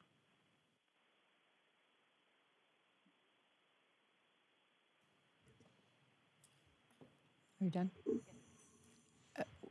Dr. Galligan, when you say you'll be bringing ideas to the board in early January, would that be for an implementation date of August of 2022? President No, wait, O'Brien, sorry. Wait, yeah, August 22. I apologize. Yes. it could. I believe we are working on a backwards plan for the next 3 years for that campus. Would include 22, 23. part of the problem, I'm kind of Dr. Galligan's not giving you all the stress related to this. The problem in our system is, it's a statewide problem, and that's staffing shortage. So whenever we start expanding programming, we have to be careful. So we have to find a nice balance between staffing in our system and being able to staff the whole system. So that's why the cabinet will have to go ahead and review all the options. And again, it's similar to boundaries, weigh the risk and the positives. Mrs. Reed. I understand the problems. From my viewpoint, when we did this before, we had a really clear picture and understanding of what we were doing with Bel Air. And so we did kind of pull the trigger all at one time. What I would hate to do is go through all of this and, do boundaries and rezone kids and then have everybody move around. And then we have this really great program at Las Brisas and the parents are saying, well, we wanted our kid to go there instead. And then to Mrs. Fisher's point and to some of the parents' point, that then we're moving schools a lot again. I don't know if anybody else has those concerns, but I understand all the time parameters and the thought process and the staffing issue. It would just be, in a perfect world, it would be really nice to have a plan presented before we make the final vote on what our boundaries are going to be. We could move up the time for the plan for Las Brisas, but in theory, it doesn't really impact this boundary. All it does is make Las Brisas more viable. So it would increase an open enrollment to it, et cetera. And so that is something we could do. The process is moving along. We could accelerate it for the December board meeting if that is what the board wishes. Yes, Mrs. Fisher. It sounds to me like if we jump and make a decision today, the impact could very much be negative on children. If we wait and make it at December or January, it would be a struggle for our staff, a difficulty, and I understand that is not a good thing, but we have faced this shortage struggle, and I am confident in our staff that they could do it. And I know that they'll work hard too. And I don't think anybody would want that negative impact to kids. I think we need to find a balance, whether it's maybe just December so that we can still get something, get a better idea. Maybe Ms. Reed is correct. Maybe the parents will say, even the promise or the thought that these could potentially be at this school, it may change things. I just feel like tonight it's a jump without full data. Okay, so I also think that it would be important for us to have more information about Las Brisas, especially based on what we did, and not knowing what those plans are looking like or possible plans because of what we did with Bel Air potentially. So if we could, December 6th is a date I heard from Mrs. Moffett, that is our current open enrollment date, priority open enrollment date. Our next governing board meeting is not until December 24th. I'm sorry, 14th. I meant the 14th. Sorry, I was looking at the 14th. I will not be here on Christmas Eve, nor should anyone else. December 14th. I stand very corrected by everybody in the room, which is 8 days past our priority enrollment date. So Dr. Finch and can we make December 14th work, to have fellow discussions. I understand that Mr. Miglerino does look at all of the data, and that an established neighborhood that is, aging out, doesn't have as many kids as a brand new neighborhood, generally speaking, that is still building out. And I also, having lived through my own children going through their school, I should say, going through a reboundary, I understand parents' frustrations related to that and the uncertainties. So does a 8-day delay completely overstress the system? No, the open enrollment delay does not stress the system per se. The not making a decision tonight on the boundary does stress the system, though, as I mentioned earlier. It backs up Heather, it backs up her department, backs up Ms. Moffitt's department as well. I guess so. But So it moving doesn't do the- it from a priority enrollment standpoint. Correct. It does it because of the boundaries, because that may, depending on how those change. Yeah, not much impact on open enrollment. We can move that date. That's But not a less of problem. an impact, sorry, then Correct. let me go back, less of an impact than us saying, let's do it in January. Like, For sure. For sure. so we could find out more about potentially what's going on with Las Brisas and table our boundary vote until December 14th, not the 24th. That is possible. It's not what I recommend, but it is possible. I understand. Well, I would be open to, having a special meeting if we needed to do that sooner, like on the 30th, or the 7th if we needed to do that. I would like to have a plan for Las Brisas before making that. I'm open to moving that date, but We could have a 1-item or 2-item meeting related to Las Brisas and the boundaries. Dr. Finch, if you have a comment or a reaction to Mrs. Reed's suggestion about either of the other 2 dates. How's that for a reaction? Well, No, the machine can always adjust, but the unintended consequences are going to be greater than we think. But that is fine. That's why we have a Board of Education. That's the whole purpose, one of the main purposes of your job. So the machine can adjust. But would you prefer we held a special meeting on the 30th or the 7th as opposed to waiting until the 14th is what we're asking? I realize you would prefer an answer tonight. Sooner is better, yes. Okay. Board member, given the holidays that we have, Which do you is- think that you're able to get that information to us so we can discuss it on the 30th? We will find a way. Mrs. Ordway? Can I get some clarification? I know that we're thinking about getting more information to make sure that we are clearly making the best decision we can with Alora Vita, correct? Yes, Yes, shake your ma'am. heads, okay.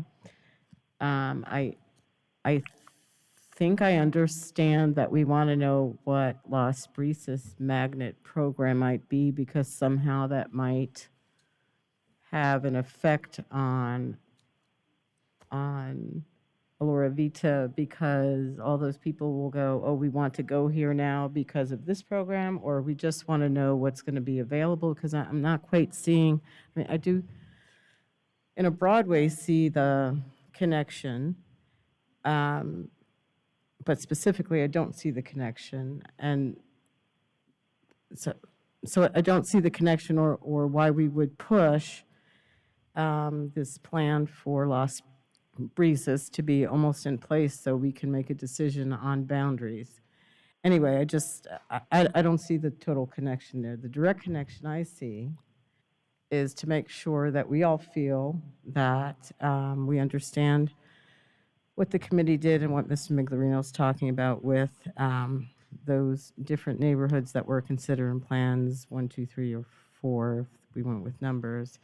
And also to make sure that if we're holding out this open enrollment, that there would actually be room for people to open enroll as opposed to just saying it because we can, knowing that the rule is going to be taken away because the rule was part of something that was unconstitutional to begin with anyway, blah, blah, blah.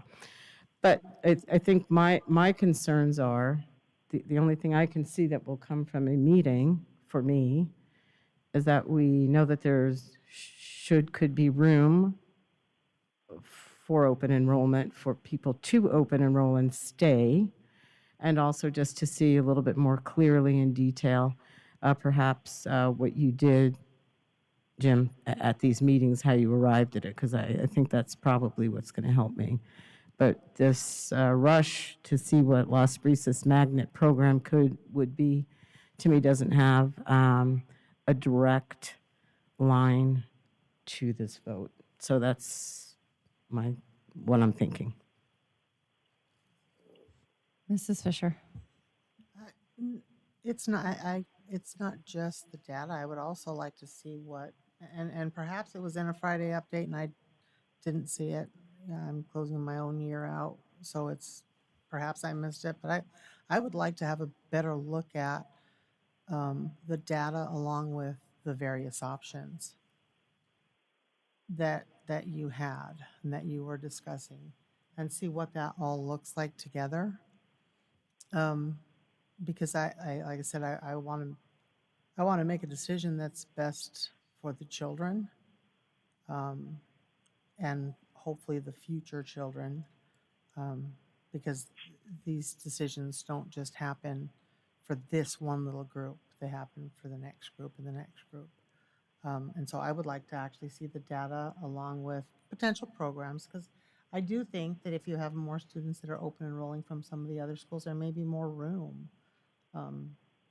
Not necessarily just from that neighborhood, but from the more established neighborhood, and it will open up. If we have 50 students, do we have 50 slots? You know, that type of information. So I would like to look at the whole picture. Mrs. Ordway? If we do this November 30th date, is that enough time to get this information in a complete form that we can understand it, and then also schedule that for a voting evening? I believe Dr. Finch said he and his team would make that happen for November 30th. That's your preference. I mean, I realize not your first preference, maybe your second preference, correct? Correct. I was actually trying to reiterate what Ms. Ordway so eloquently stated. I don't see these two dots connected, but I see the boundaries separate from the Las Brisas plan, but we can move both of them together if you'd like. So we can get it done by the 30th if you would like that to happen. And I would like to vote that day. That would be TikTok. the Yeah. intent, Yeah. to have That would help the me. November 30th. That would helps be the a- system. A vote. So Mrs. Fisher, Mrs. Paperman, Mrs. Reed, are you available that evening? I have a yes from Mrs. Reed. Mrs. Fisher will be available. Mrs. Paperman, are you still with us? Yes, I'm available. And you are available on the 30th? Yes. Okay, sounds like we're 5 for 5 on availability. Okay, I've got one more clarification. Yes, ma'am. Because it will be important. We're planning on voting on the boundaries, not on what the next program is, or at Las Brisas, correct? That would be my understanding, that it would be informational for Las Brisas and a vote for the boundary. And I do understand and acknowledge that y'all don't see a direct connection. I think for some of us it will be helpful. Some of us want to see more information related to where we are, and we have some folks who don't feel like they were heard during the process, so that will also be helpful. With that, do I have a motion to table this until November 30th?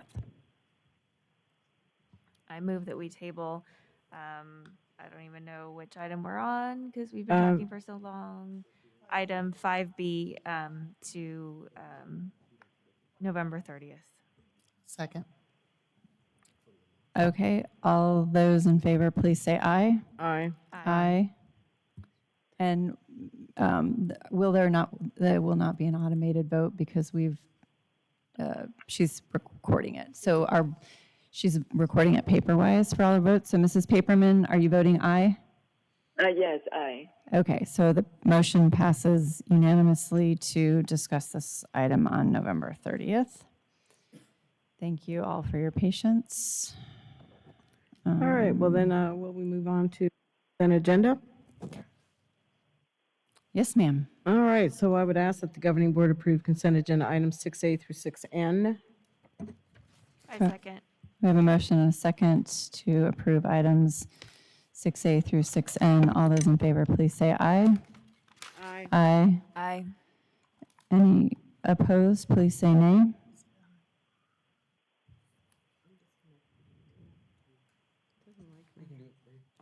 Tina will record Mrs. Ordway's vote. Did everybody else get an automated vote? Mrs. Paperman, could you please register your vote? Thank you. Motion passes 5-0. We are on item 7A. Yes, I would ask that the governing board approve all employee out-of-state travel per governing board policy, GCCE. I second. Any questions or discussion?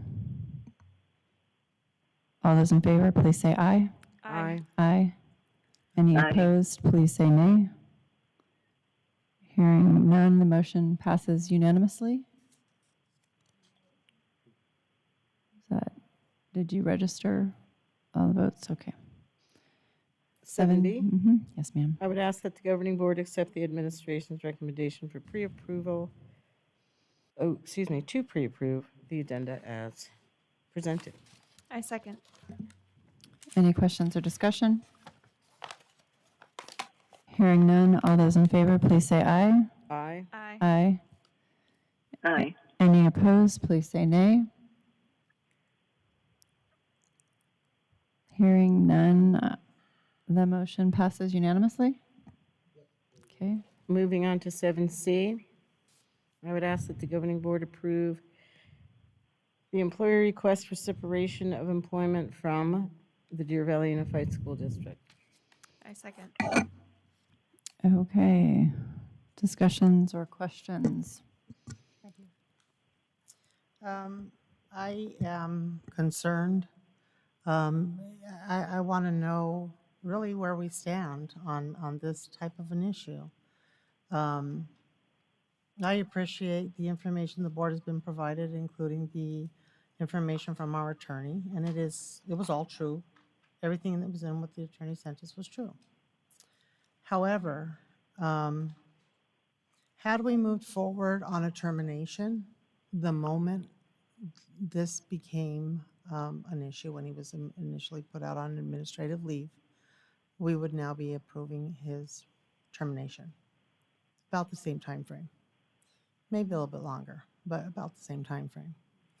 But we chose not to, and my concern is by accepting his resignation, we are relying on the courts to guarantee a conviction. Because even though the evidence is there that is adequate to terminate, regardless of whether or not the courts find him guilty of whatever actions, we're choosing to let him resign. The only reason to let him resign would be to protect his future employment. That is the only reason, valid reason. Let me finish my statement. And the reason I say that, and there is a reason, in the event that he doesn't get convicted by the courts fail to do their job, he can apply to get his certificate back. And he could say, no, look, the courts found me innocent. I want my certificate back. And odds are he will get it back. Then when he applies for a position in another district, there are two questions at the end of, well, they're somewhere maybe in the kind of in the middle to the end. And they are you under contract at another district? And they are, have you ever been terminated or denied a renewal? And he'll be able to answer, nope, because he was never terminated and he was not denied a renewal. We allowed him to resign. And when I'm asked by parents all the time, how do these, we know all teachers are not like this, but how do these teachers seem to move from district to district to district? Well, this is how they do it. A district protects the employment or future employment of this type of an individual or an individual with this propensity by allowing them to resign. And I get that we are here for Deer Valley as elected to Deer Valley, but I believe that it is more important that we are protecting children, all children. And that, to me, is priceless. I asked a question of various, community members, and I said, what's the price tag? What's the price tag on a child's innocence? Give me a dollar amount if you can. And not a single individual could give me a dollar amount. Every single one said it's priceless. You cannot quantitate the innocence or purity of a child. And so I ask, what is our price tag? Because I believe it's priceless. And I do not believe we should allow this individual to resign. I didn't, the day that we were informed there was even an accusation, I immediately emailed and said, this needs to be a termination, not a resignation. And it was never brought forward, never mentioned until we received the resignation. And for me, I cannot allow the resignation because I know firsthand the impact. And this is specific to school districts. It is a resignation basically protects this individual's potential future employment with children. And I just can't see doing that.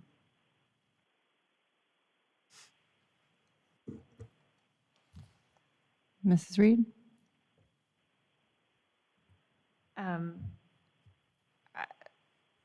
I think it would be helpful in this situation if Dr. Fincher, the district, was able to share the information that we were provided from the attorney as far as what the pros and cons and everything for clarity for our parents and our community members that are watching, because it's not always necessarily a black and white issue. There's a lot of gray that's in there. So if they could have some of the information that we've had, I think that would be good at this point. Mrs. Moffett? President O'Brien, Ms. Reed. So similar to, I believe, a statement that Ms. O'Brien has read in the past that provided a summary to this type of situation. So some of it will be redundant, but that is exactly what you're asking for. A resignation by an employee in lieu of termination proceedings does not prevent them from revocation of certificate, from revocation of fingerprints, from the district sharing all of that information with the future employer. That we wouldn't honestly answer any questions that we are asked, and included in that typical reference check is whether or not an employee has resigned in lieu of termination, or was terminated, or is on good standing, or is rehirable. We would be answering all of that honestly.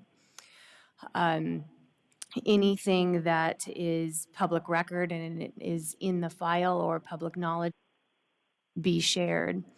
A resignation from an employee that is in the middle of an investigation by ADE or an investigation by a police department, the resignation does not stop any of that. That also continues, and information that becomes public that is part of that would also be information that could be shared with a future employer. I believe that is all included in the attorney's recommendation. A couple of other things that any attorney group that I have worked with over the years also mentions to consider, that the board should consider, the HR should consider, the superintendent should also consider, is how involved the hearings will be, and not because of the time, the duration of the time, the costs, or anything like that, but when the hearings could include students as well, you have to also consider the social and emotional state, or what that could cause when you are asking students to be involved in all of those things all over again, when they just participated in things like that with either a police department or with a school district. And that often is put to the top of consideration when we are making those types of decisions. I know that the attorney provided you multiple other things to consider, but those are the things that rise to the top. It is important, though, those first things that I mentioned, because I do believe that that it's common, and I understand why the public would assume that that an employee can walk away and that it all is dropped, and that is not the case. Mrs. Moffett, for Deer Valley's, I guess, process, when someone applies to be a teacher with us and they show on their application that they've worked in another district, do you check with all of those districts? We do. I'm going to ask clarification. So when a teacher offers a reference or mentions who their former employer is, we are required to go back to their most immediate employer. And then we do check past their most immediate employer. We're looking for supervisors, their most recent supervisors, and we are looking usually for 3 of those, and we do check with those references. So, and their employment standing. So you're required to check the most immediate supervisor. So if I tell you, if teacher A applies and says their last district was District XYZ, and prior to that they were with District ABC and DE and F, you must go to XYZ, but you do not have to go to ABC. That is accurate. Deer Valley does go to as far back as 3 districts? Or 3 supervisors if within one district? Supervisors, because you may not have previous districts. And it depends how long you've been working for a district, too. You could have worked for your previous district for 20 years, and the district prior to that maybe for only 5. And if we have 3 supervisors or 3 references, and your most immediate supervisor is one of those, then we would stop there, unless there are reasons why we would dig further.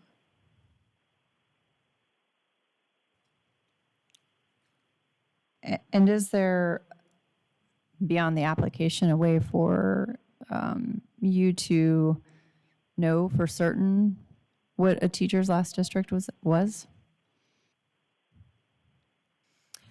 Through employment verification processes, we could find what their most recent school district was. So yes, in that way we could. Also, when someone is completing an application, they complete testimonies where they're required to disclose specific information. And as far as the application is concerned, we are looking for all of their employment, but they could omit something in their history, and So if then is that discoverable? Yes. So if I omit my most recent district, i.e. Deer Valley, how How would a district find that out? We would go back to the applicant and identify that there is information missing and ask them to disclose. So you might say, where were you for 2018 to 2021? If there's nothing for that, you would require that gap be filled with something. And then if there was a lie, you're Falsification of application. okay. But when And can would you catch please? that? Whoops, sorry. Sorry, I was just, on that, when would you catch that if they falsified their application? I'm sorry, could you repeat the question? When would you catch that? If they falsify the application? A part of it? At the point of hire, we should be catching that at the point of hire. At the point of recommendation, actually, because it's all vetted before we recommend hire. And tell us about the ADE process with reporting a teacher like this. So the process for reporting to ADE, there's a portal, and we file I can't think of the word. We file the concern with them, and that is sent to their investigative unit, and that team takes over, and they work with us. They complete their own investigation. They also rely often on information from the police department if the police department is involved. If the police department isn't involved, then they're relying on the information that we provide, and then they conduct their own investigation and make a decision.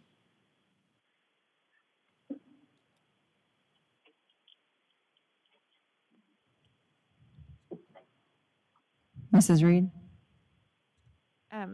You briefly touched upon on our application, it says whether or not you've been non-renewed or resigned from a position. Can you speak to that a little bit more, what you do when you see that? What happens? President O'Brien, Ms. Reed, if someone has, if they're ineligible for rehire, so if someone mentions that that they are not recommended or re-eligible for rehire, then we would be calling that employer, or we may automatically consider that as not a viable recommendation, and so the candidate doesn't meet the requirements, and we would not be moving forward with that candidate. If we had a desire to still entertain the possibility of that candidate, then we would be making phone calls to that employer. Is there can you speak to or give any other clarification on how this works with maybe a teacher moving states? So maybe they had some sort of past indiscretion on their teaching certificate, let's say in California, and then they come here to apply for a teaching certificate in Arizona. Through that application process with ADE, do they go back and check through the California Department of Education, or? Mrs. Reed, I don't know if I can speak to detail on that process between states. So I believe your question is, if a certificate has been revoked in one state, what is the process for the new state? Someone coming from California, for example, to Arizona, and they're applying with Arizona, but their certificate was revoked in California. What Arizona's process is for reviewing whether or not they'd be eligible for that certificate, I am not exactly sure. I might be able to help out here because I just heard a speaker on yesterday come to our quarterly superintendent's meeting in this room. She was from ADE. She did talk about the national database and how Arizona has reciprocity throughout the nation. If there's a hit in any state, it hits in Arizona as well for any kind of a felony, any kind of a removal, that kind of stuff. So they recommend that we continue to stay in touch with them if we see any red flags. And so that would be the same if we've reported to ADE, because we have the reciprocity with the other states. Correct. Our system is uploaded so that the other states know that there's an issue with a teacher that's from Arizona. Conviction. If they're convicted. Con- Felony. No, it doesn't just have to be a conviction in the court. Felony is a conviction, and that does, that Or if they have their reciprocity does- certificate moved. The board can remove, you can go through the process and have your certificate removed without a conviction. Correct. But if you're then exonerated by the courts, you can submit to get it back. Sure. If you're exonerated, you If can. you're exonerated. Courts make mistakes. If we have adequate information for termination, that's my point. The reason to allow the resignation is so that unless they are officially convicted, they can gain gainful employment in the same field in the future. Because the only reason it hits your fingerprint clearance card is through an actual conviction. And I understand, okay, There's- so they weren't convicted of crime X, Y, or Z, but if we have adequate information, even them having adequate information to arrest that individual, regardless of what the court, because someone cannot be convicted on a technicality. But we have information that an occurrence happened, regardless of what the court official decision is.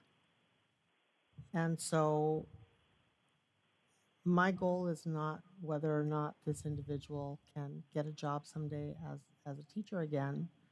It's to keep them away from children based on not their conviction, but the known information that we have. The actual flip-flop of that is true as well. We terminate and get sued and lose because our evidence isn't strong enough. That is also, the flip-flop is also true. The other side of that.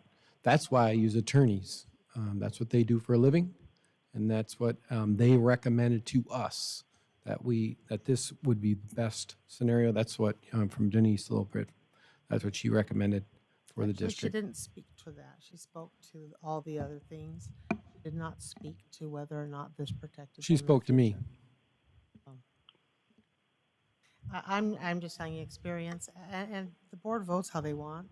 I know from my experience within school districts and in human resources what the impact of a resignation versus a termination is.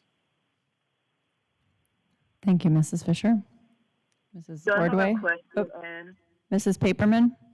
Yes, I do have a question. So within the district, what determines, or if there's a scale or a process, what determines there's going to be a resignation or a termination? Do we have something in place that we can look at? So President O'Brien, Ms. Paperman, it is a case-by-case situation. There are times when an employee, well, first I should back up, the processes are all outlined in statute, specifically to a certificated teacher. That what we do is completely outlined in statute.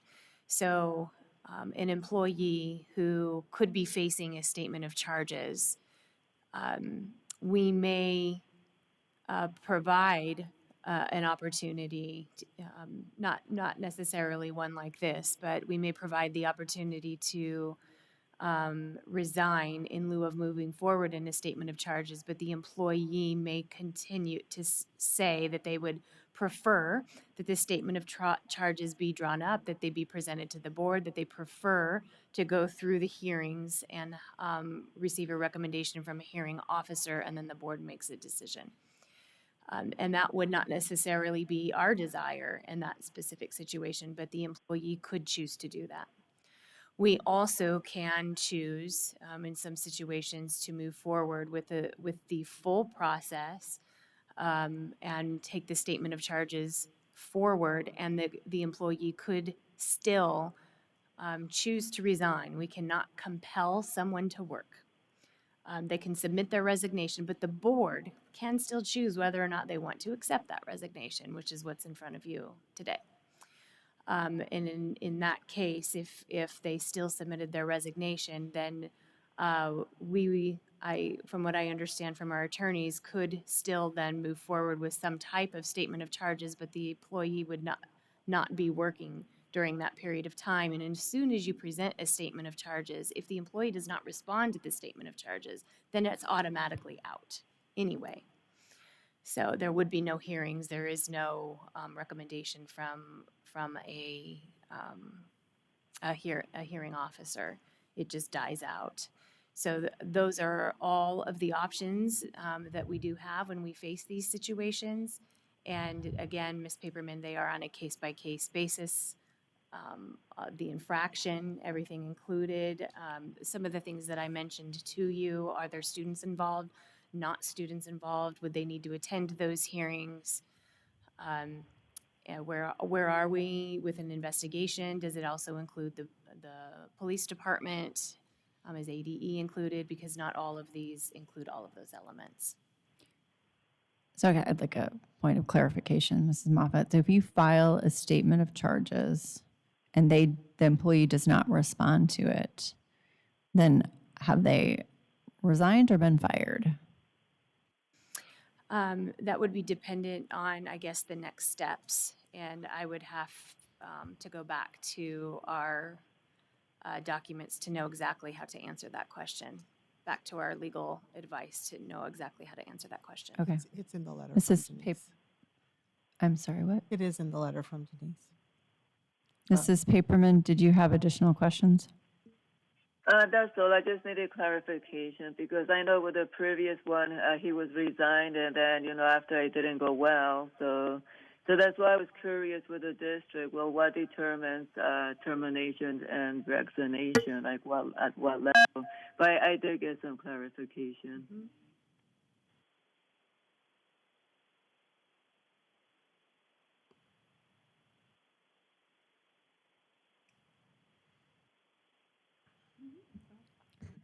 Mrs. Moffett, or Dr. Finch, whoever. I do.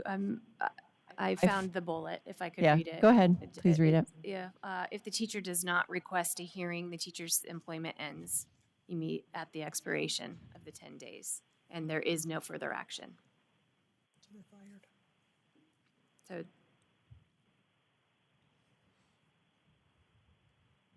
Employment ends, not fired.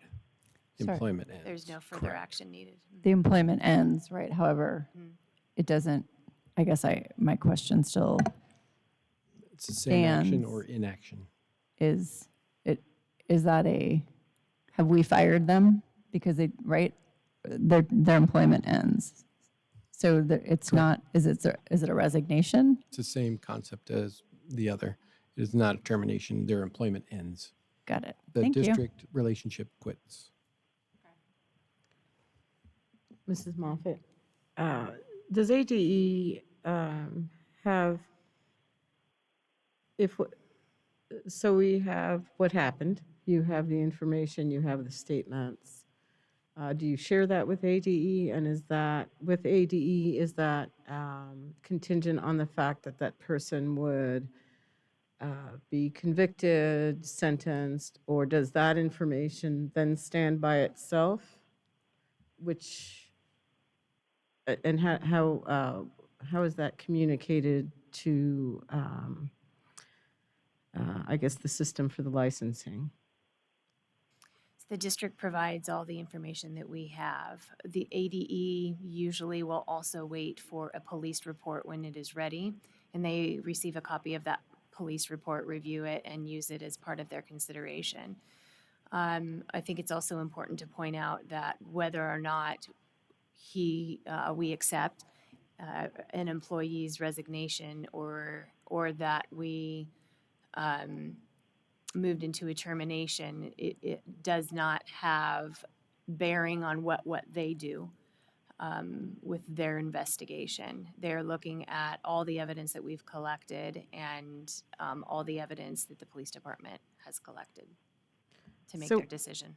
So whether the person was terminated or resigned, for the licensing and looking at the evidence does not change their looking, correct?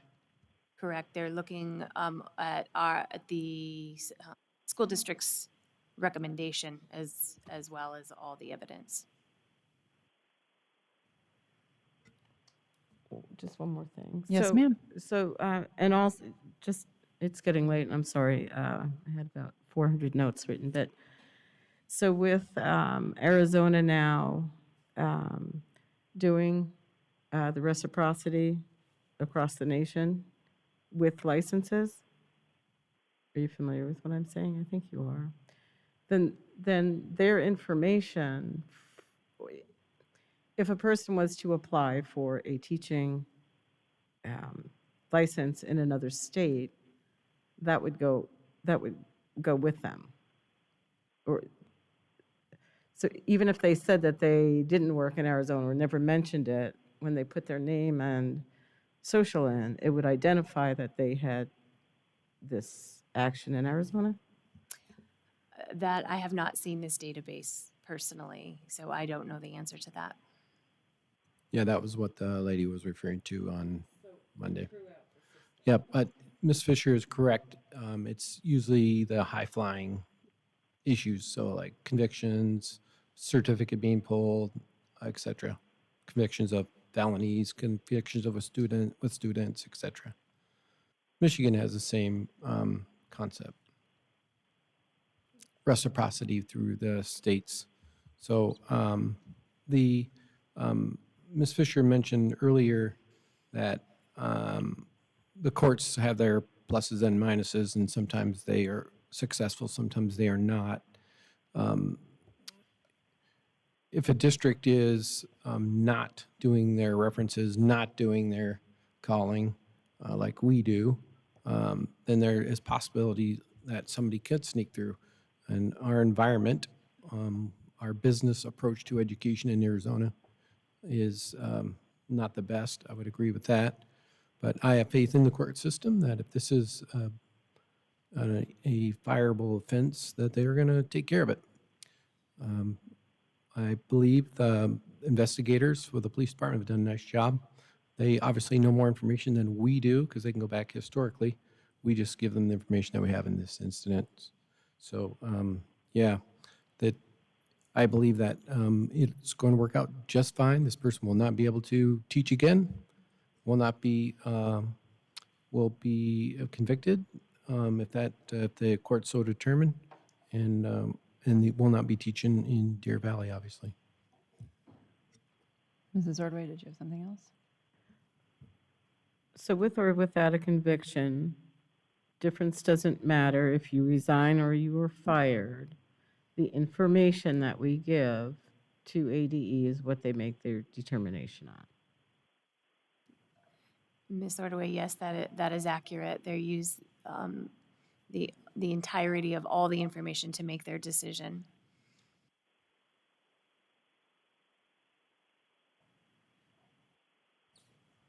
Did you have more? I can't remember. I wasn't sure. Okay.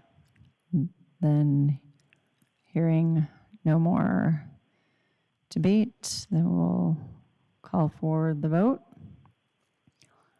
All those in favor of approving the employee resignation, say aye.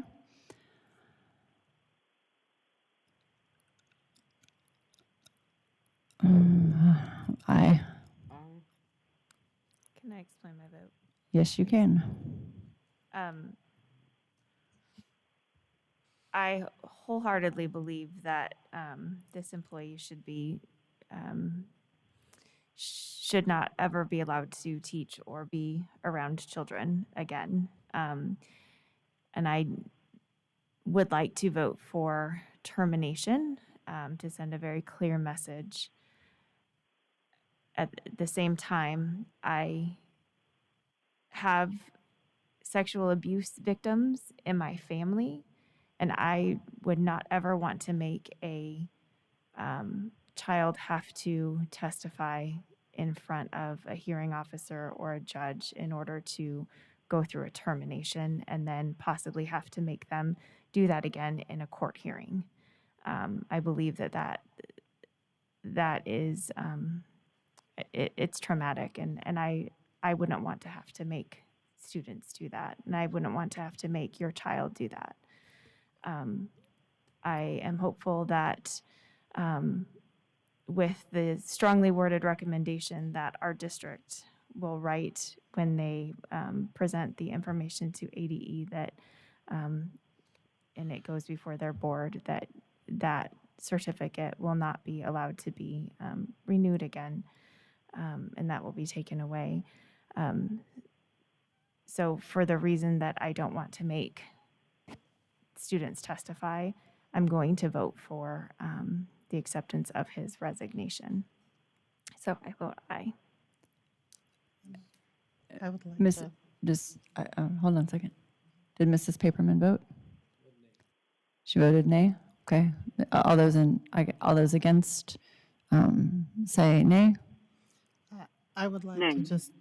Okay. Nay. But I would Okay. also like to clarify. Let's just for sure. I made it clear what I believe, and I'm sorry that I do not have the same faith in our court system, but I do know that this does preserve, and I hope that should this individual not be convicted, that there is a board like the one we had, and I'm not against you, Ms. Reed, because it's not about your vote, but when I was on the board before. We had someone put before us to be hired, and we actually did our own because we wanted to make sure this was a good candidate. And in our Googling, we actually found that the individual was not a good option.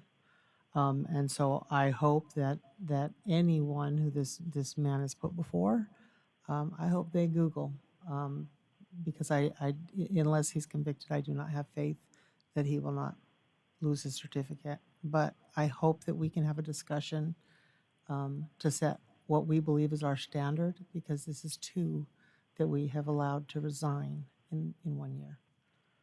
That's just my opinion. Thank you. And the motion passes 3-2. We will go on to item 7D.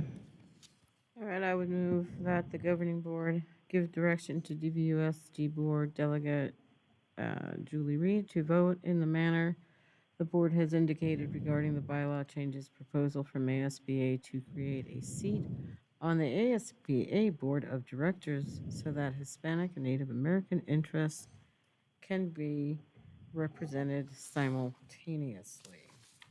Is there a second? I second. Any discussion or questions? All those in favor, please say aye. Aye. Aye. Aye. Any opposed, please say nay. What are we in favor of? There would, Just directing her? we're in favor of the bylaw change, which that would allow an additional board seat on ASBA so that both a member of the Hispanic and Native American caucus could sit at the table. Okay, I'll vote nay. Okay. So I think that was a 4-1. All right, so I'll move that the Okay. governing board accept the administration's recommendation to approve the negotiated solution team revised salary recommendation for 2021, 2022. And I want to see if all of those people are still here and awake, and they are. God bless you. And that's Mr. do we have a second? I second. We have a second, and then we have Mr. Miglerino, who is also still with us. President O'Brien, members of the board, Dr. Finch, I will be brief in the interest of time. We have shared with you over the past several months that the NST has been working on a revision to the salary recommendation. I'm happy to report that before you tonight is the recommendation that is supported by the NST and is supported by the employees. The opportunity for us to, in my words, reward our employees for the dedicated service to the students that we serve. We have, our financial position has improved, as you've heard Ms. Mock report to the board on a regular occasion, and we would like to reciprocate that to our staff who continue to provide exceptional services to our students. Essentially, what this is additional one-time payments for our employees. The original salary recommendation had several one-time payments in it. This actually extends those, essentially adding an additional 2% in a one-time payment to our employees, not just the employees that are returning to us from last year, but also for any new hires that we have hired since the end of last school year.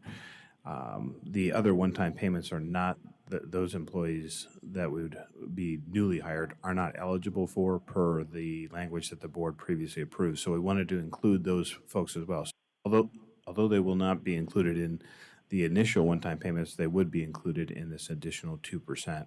I just wanted to recognize the NST. Some of those members are here tonight, and for their tireless efforts to be able to help put together the plan that's before you this evening. And I'd be happy to answer any questions. Do we have any questions? Mrs. Fisher. I will support this if it's what the NST wants or the employees want, but I just really hope this is not a return to the method that was used 2014 and before, where we repeatedly get a one-time, and every year our teachers and our staff go backwards, because that's what put us upside down last time. That's what really messed us up. And we worked really hard in 2015 and forward to make sure that our increases were put in the base of our employees so that they didn't go backwards every year. So while it may be something that we need to do at this moment, I really hope this is not a return to that methodology, because our staff need to know that they're going to keep moving forward. I just have a certain long-haired teacher that comes to my mind who just kept telling me, no matter how long I've been with this district, I go back every year. I go backwards every year, and we had a run from 2015 to, I don't know, 2020 or what have you, and of them getting at least a little bit ahead every year. I just don't want this to be a return of them going backwards every year. So that's just my President comment. O'Brien. Oh, sorry, I did not mean to interrupt you. President O'Brien, Ms. Fisher, it would be inaccurate for anybody to say that their salary went backwards in this district. But to your point, the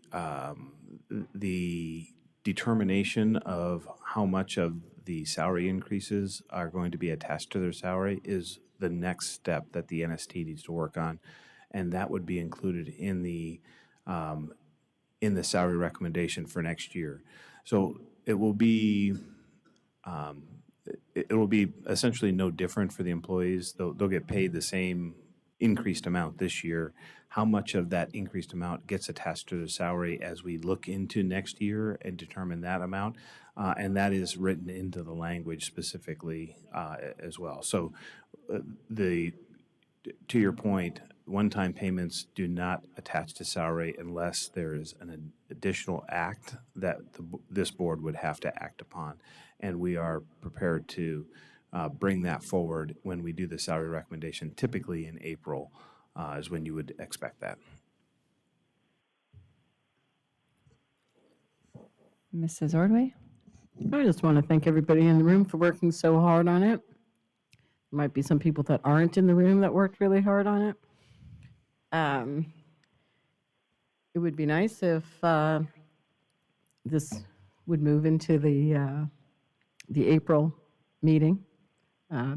These kind of increases, we do have that compression still in the classified, trying to attract. So I'm sure you're going to come up with some really awesome stuff for our April meeting. But right now, I'm very satisfied and happy with the work that you guys have done, and gals. Thank you very much. Mrs. Reed?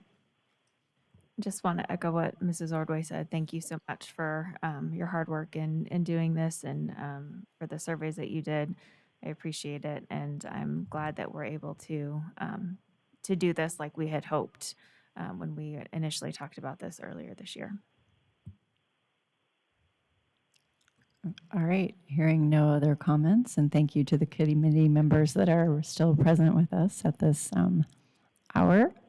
I will call for the vote on the recommendation. All those in favor, please say aye. Aye. Aye. Aye. Any opposed, please say nay. Hearing none, it looks like we have a unanimous vote to approve that item. We have a preview item of a Series B 2019 bond sale, and that would be Mrs. Mock.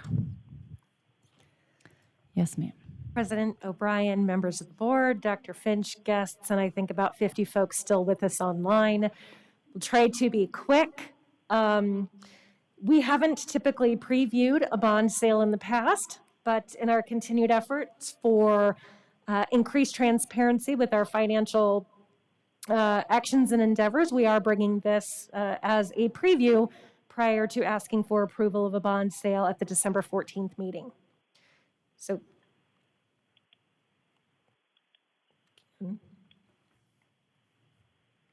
okay, even the remote decided it doesn't want to work anymore. Oh, it's going through. I'm looking on my screen instead of up there.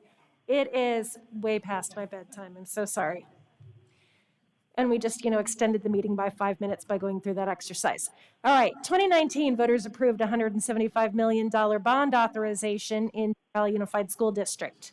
We had Series A sale of $40 million that was authorized by the board in April of 2020. Up through FY21, that should actually say we used about 17 plus million, but then currently through this school year already, we've used another 7 plus million for that total of 25 million that we've spent of that for the original 40 authorization. Those purchases include technology for students and staff that was moved fast forward thanks to our COVID pandemic. Building renewal that includes interior, exterior paint, roofing, summer projects that are facilitated through the facilities department. Conservation, such as our HVAC or lighting retrofits, replacement buses and microbuses, safety and security of our schools, and the design phase of Elementary 32.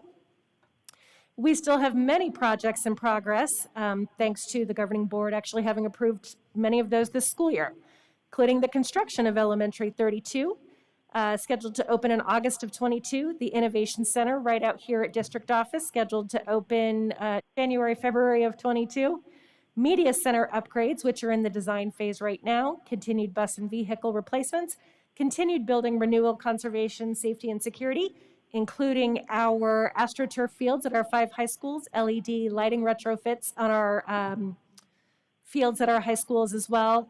Those same continued building renewal projects at the schools that go on every year. And with all of those projects, it's not up here, but we have another about $33 million encumbered for the projects that have already been approved. So if you do that math, that $40 million is not going to last us the rest of the school year. We did want to bring to everyone's attention that there is a statutory Class B bonded debt limitation. That 20% is based off of the assessed valuation of the district. And currently, even with the outstanding bond that we have in place, Deer Valley Unified School District has an availability of $534 million in statutory borrowing capacity.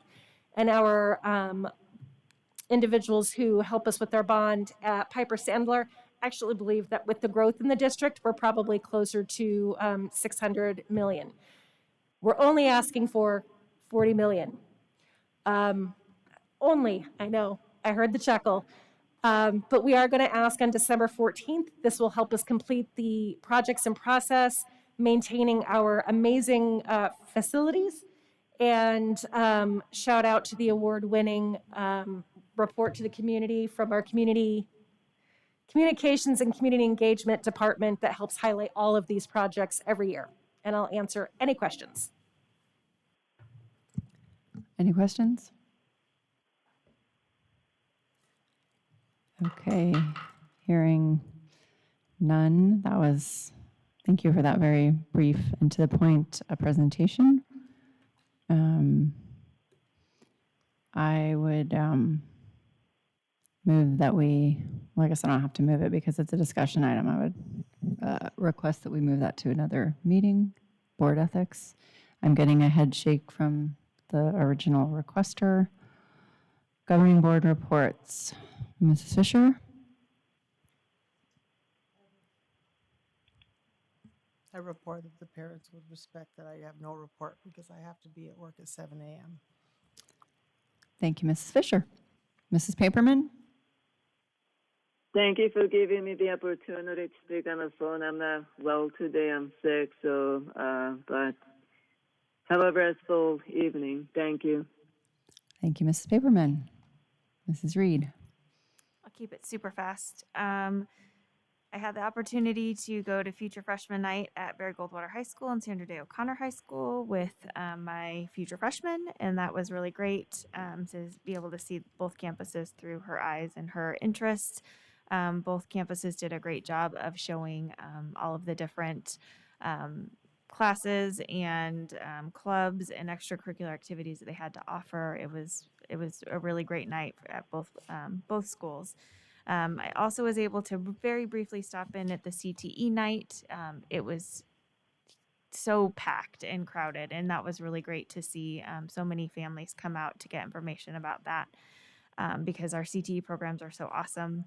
I also was able to attend the pop luncheon virtually, which was great just to hear all of the information that you guys share with us here that you were able to share with our parents. So thank you for continuing to host those. I would like to request that we continue to discuss and have a plan for parents to get back on campus and talking to some of the principals when they are busy doing contract tracing because we're doing that. They are not able to perform all of their normal duties as administrators and be visible on campus and in the classroom, and they are seeing a spike in negative behaviors on their classroom and a spike in discipline when the COVID cases spike. And just my personal opinion, if little Johnny is acting poorly in class and another mom sees little Johnny acting poorly in class or on campus and she happens to be friends with Johnny's mom, she calls and says Johnny was acting poorly on campus, that parent usually believes their friend very quickly, and that behavior ceases at school. And I think that our parents are missed on campus, and I think they miss being there. And I think as being a parent, I'd like to help carry that load for my teachers and my administration. So that's that. And then I already addressed my concerns about standard base grading. So thank you for being here very late, and I appreciate all of the things you guys do. Thank you, Mrs. Reed. Mrs. Ordway? I feel sorry for little Johnny. He always gets blamed on things, and so does little Sally. But anyway, it's been great to watch the marching bands, listen to the choirs. I hear that there have been flash mobs on some of the campuses. A lot of creativity with the students and staff to kind of bring back some celebrations and traditions that have been there. Most important right now, though, I would like to extend a thank you to our employees, families, and the community that are veterans. And since we have Thursday off, I hope tomorrow, if not, it's not already been done, that we do recognize our employees that are veterans. And moving on to you, Mrs. O'Brien. Since the next time we will meet will be after the Thanksgiving holiday, I do hope that everybody is able to and enjoy and rest and relax over the Thanksgiving break. And we also have a lot of great things going on in the community on Veterans Day, so I hope folks are able to get out and thank our veterans as well. With that, we will hear from Dr. Finch. 3 things short. I mentioned already earlier that we are hosting the ASA superintendents here in this room, and that's one of our visions, is to become the epicenter for everything education. At the end of this last conference, the director asked if we would ever be able to host larger conferences, and I told them about the Innovation Center coming along, and they seem to be interested in moving more PD our direction. With our 2 freeways here, it makes it easy to access, I guess, or access. That is the right word. Access. Heather, it's late. Where's my clicker? Item number 2, the SSAC, Superintendent Student Advisory Council, that's meeting as well, approaching the culmination of getting our plan together. It's going to be really cool this year. Hopefully, we can have it in person. Excited about that. Last but not least, I want to again thank the board for supporting our 2% additional 2% onto the machine for our staff. We know all of our staff are doing their job, plus probably 2 other ones at the same time, and we would not be successful and as successful through the pandemic without everyone pitching in to do the Deer Valley Way and make us march to number 1 together. So thanks again to all our staff, and we'll be doing some more celebration around this announcement as well. So thanks for your support. Do we have a motion to adjourn? Are you sure you're ready for that? You don't want to say future meetings? Oh, future meetings are posted. Next. All right, I move that we end this board meeting at 58. Does that say 10:57? 10:58. 10:58. I second. All those in favor, please say aye. Aye. Motion is adjourned. The meeting is adjourned. Motion's adjourned too.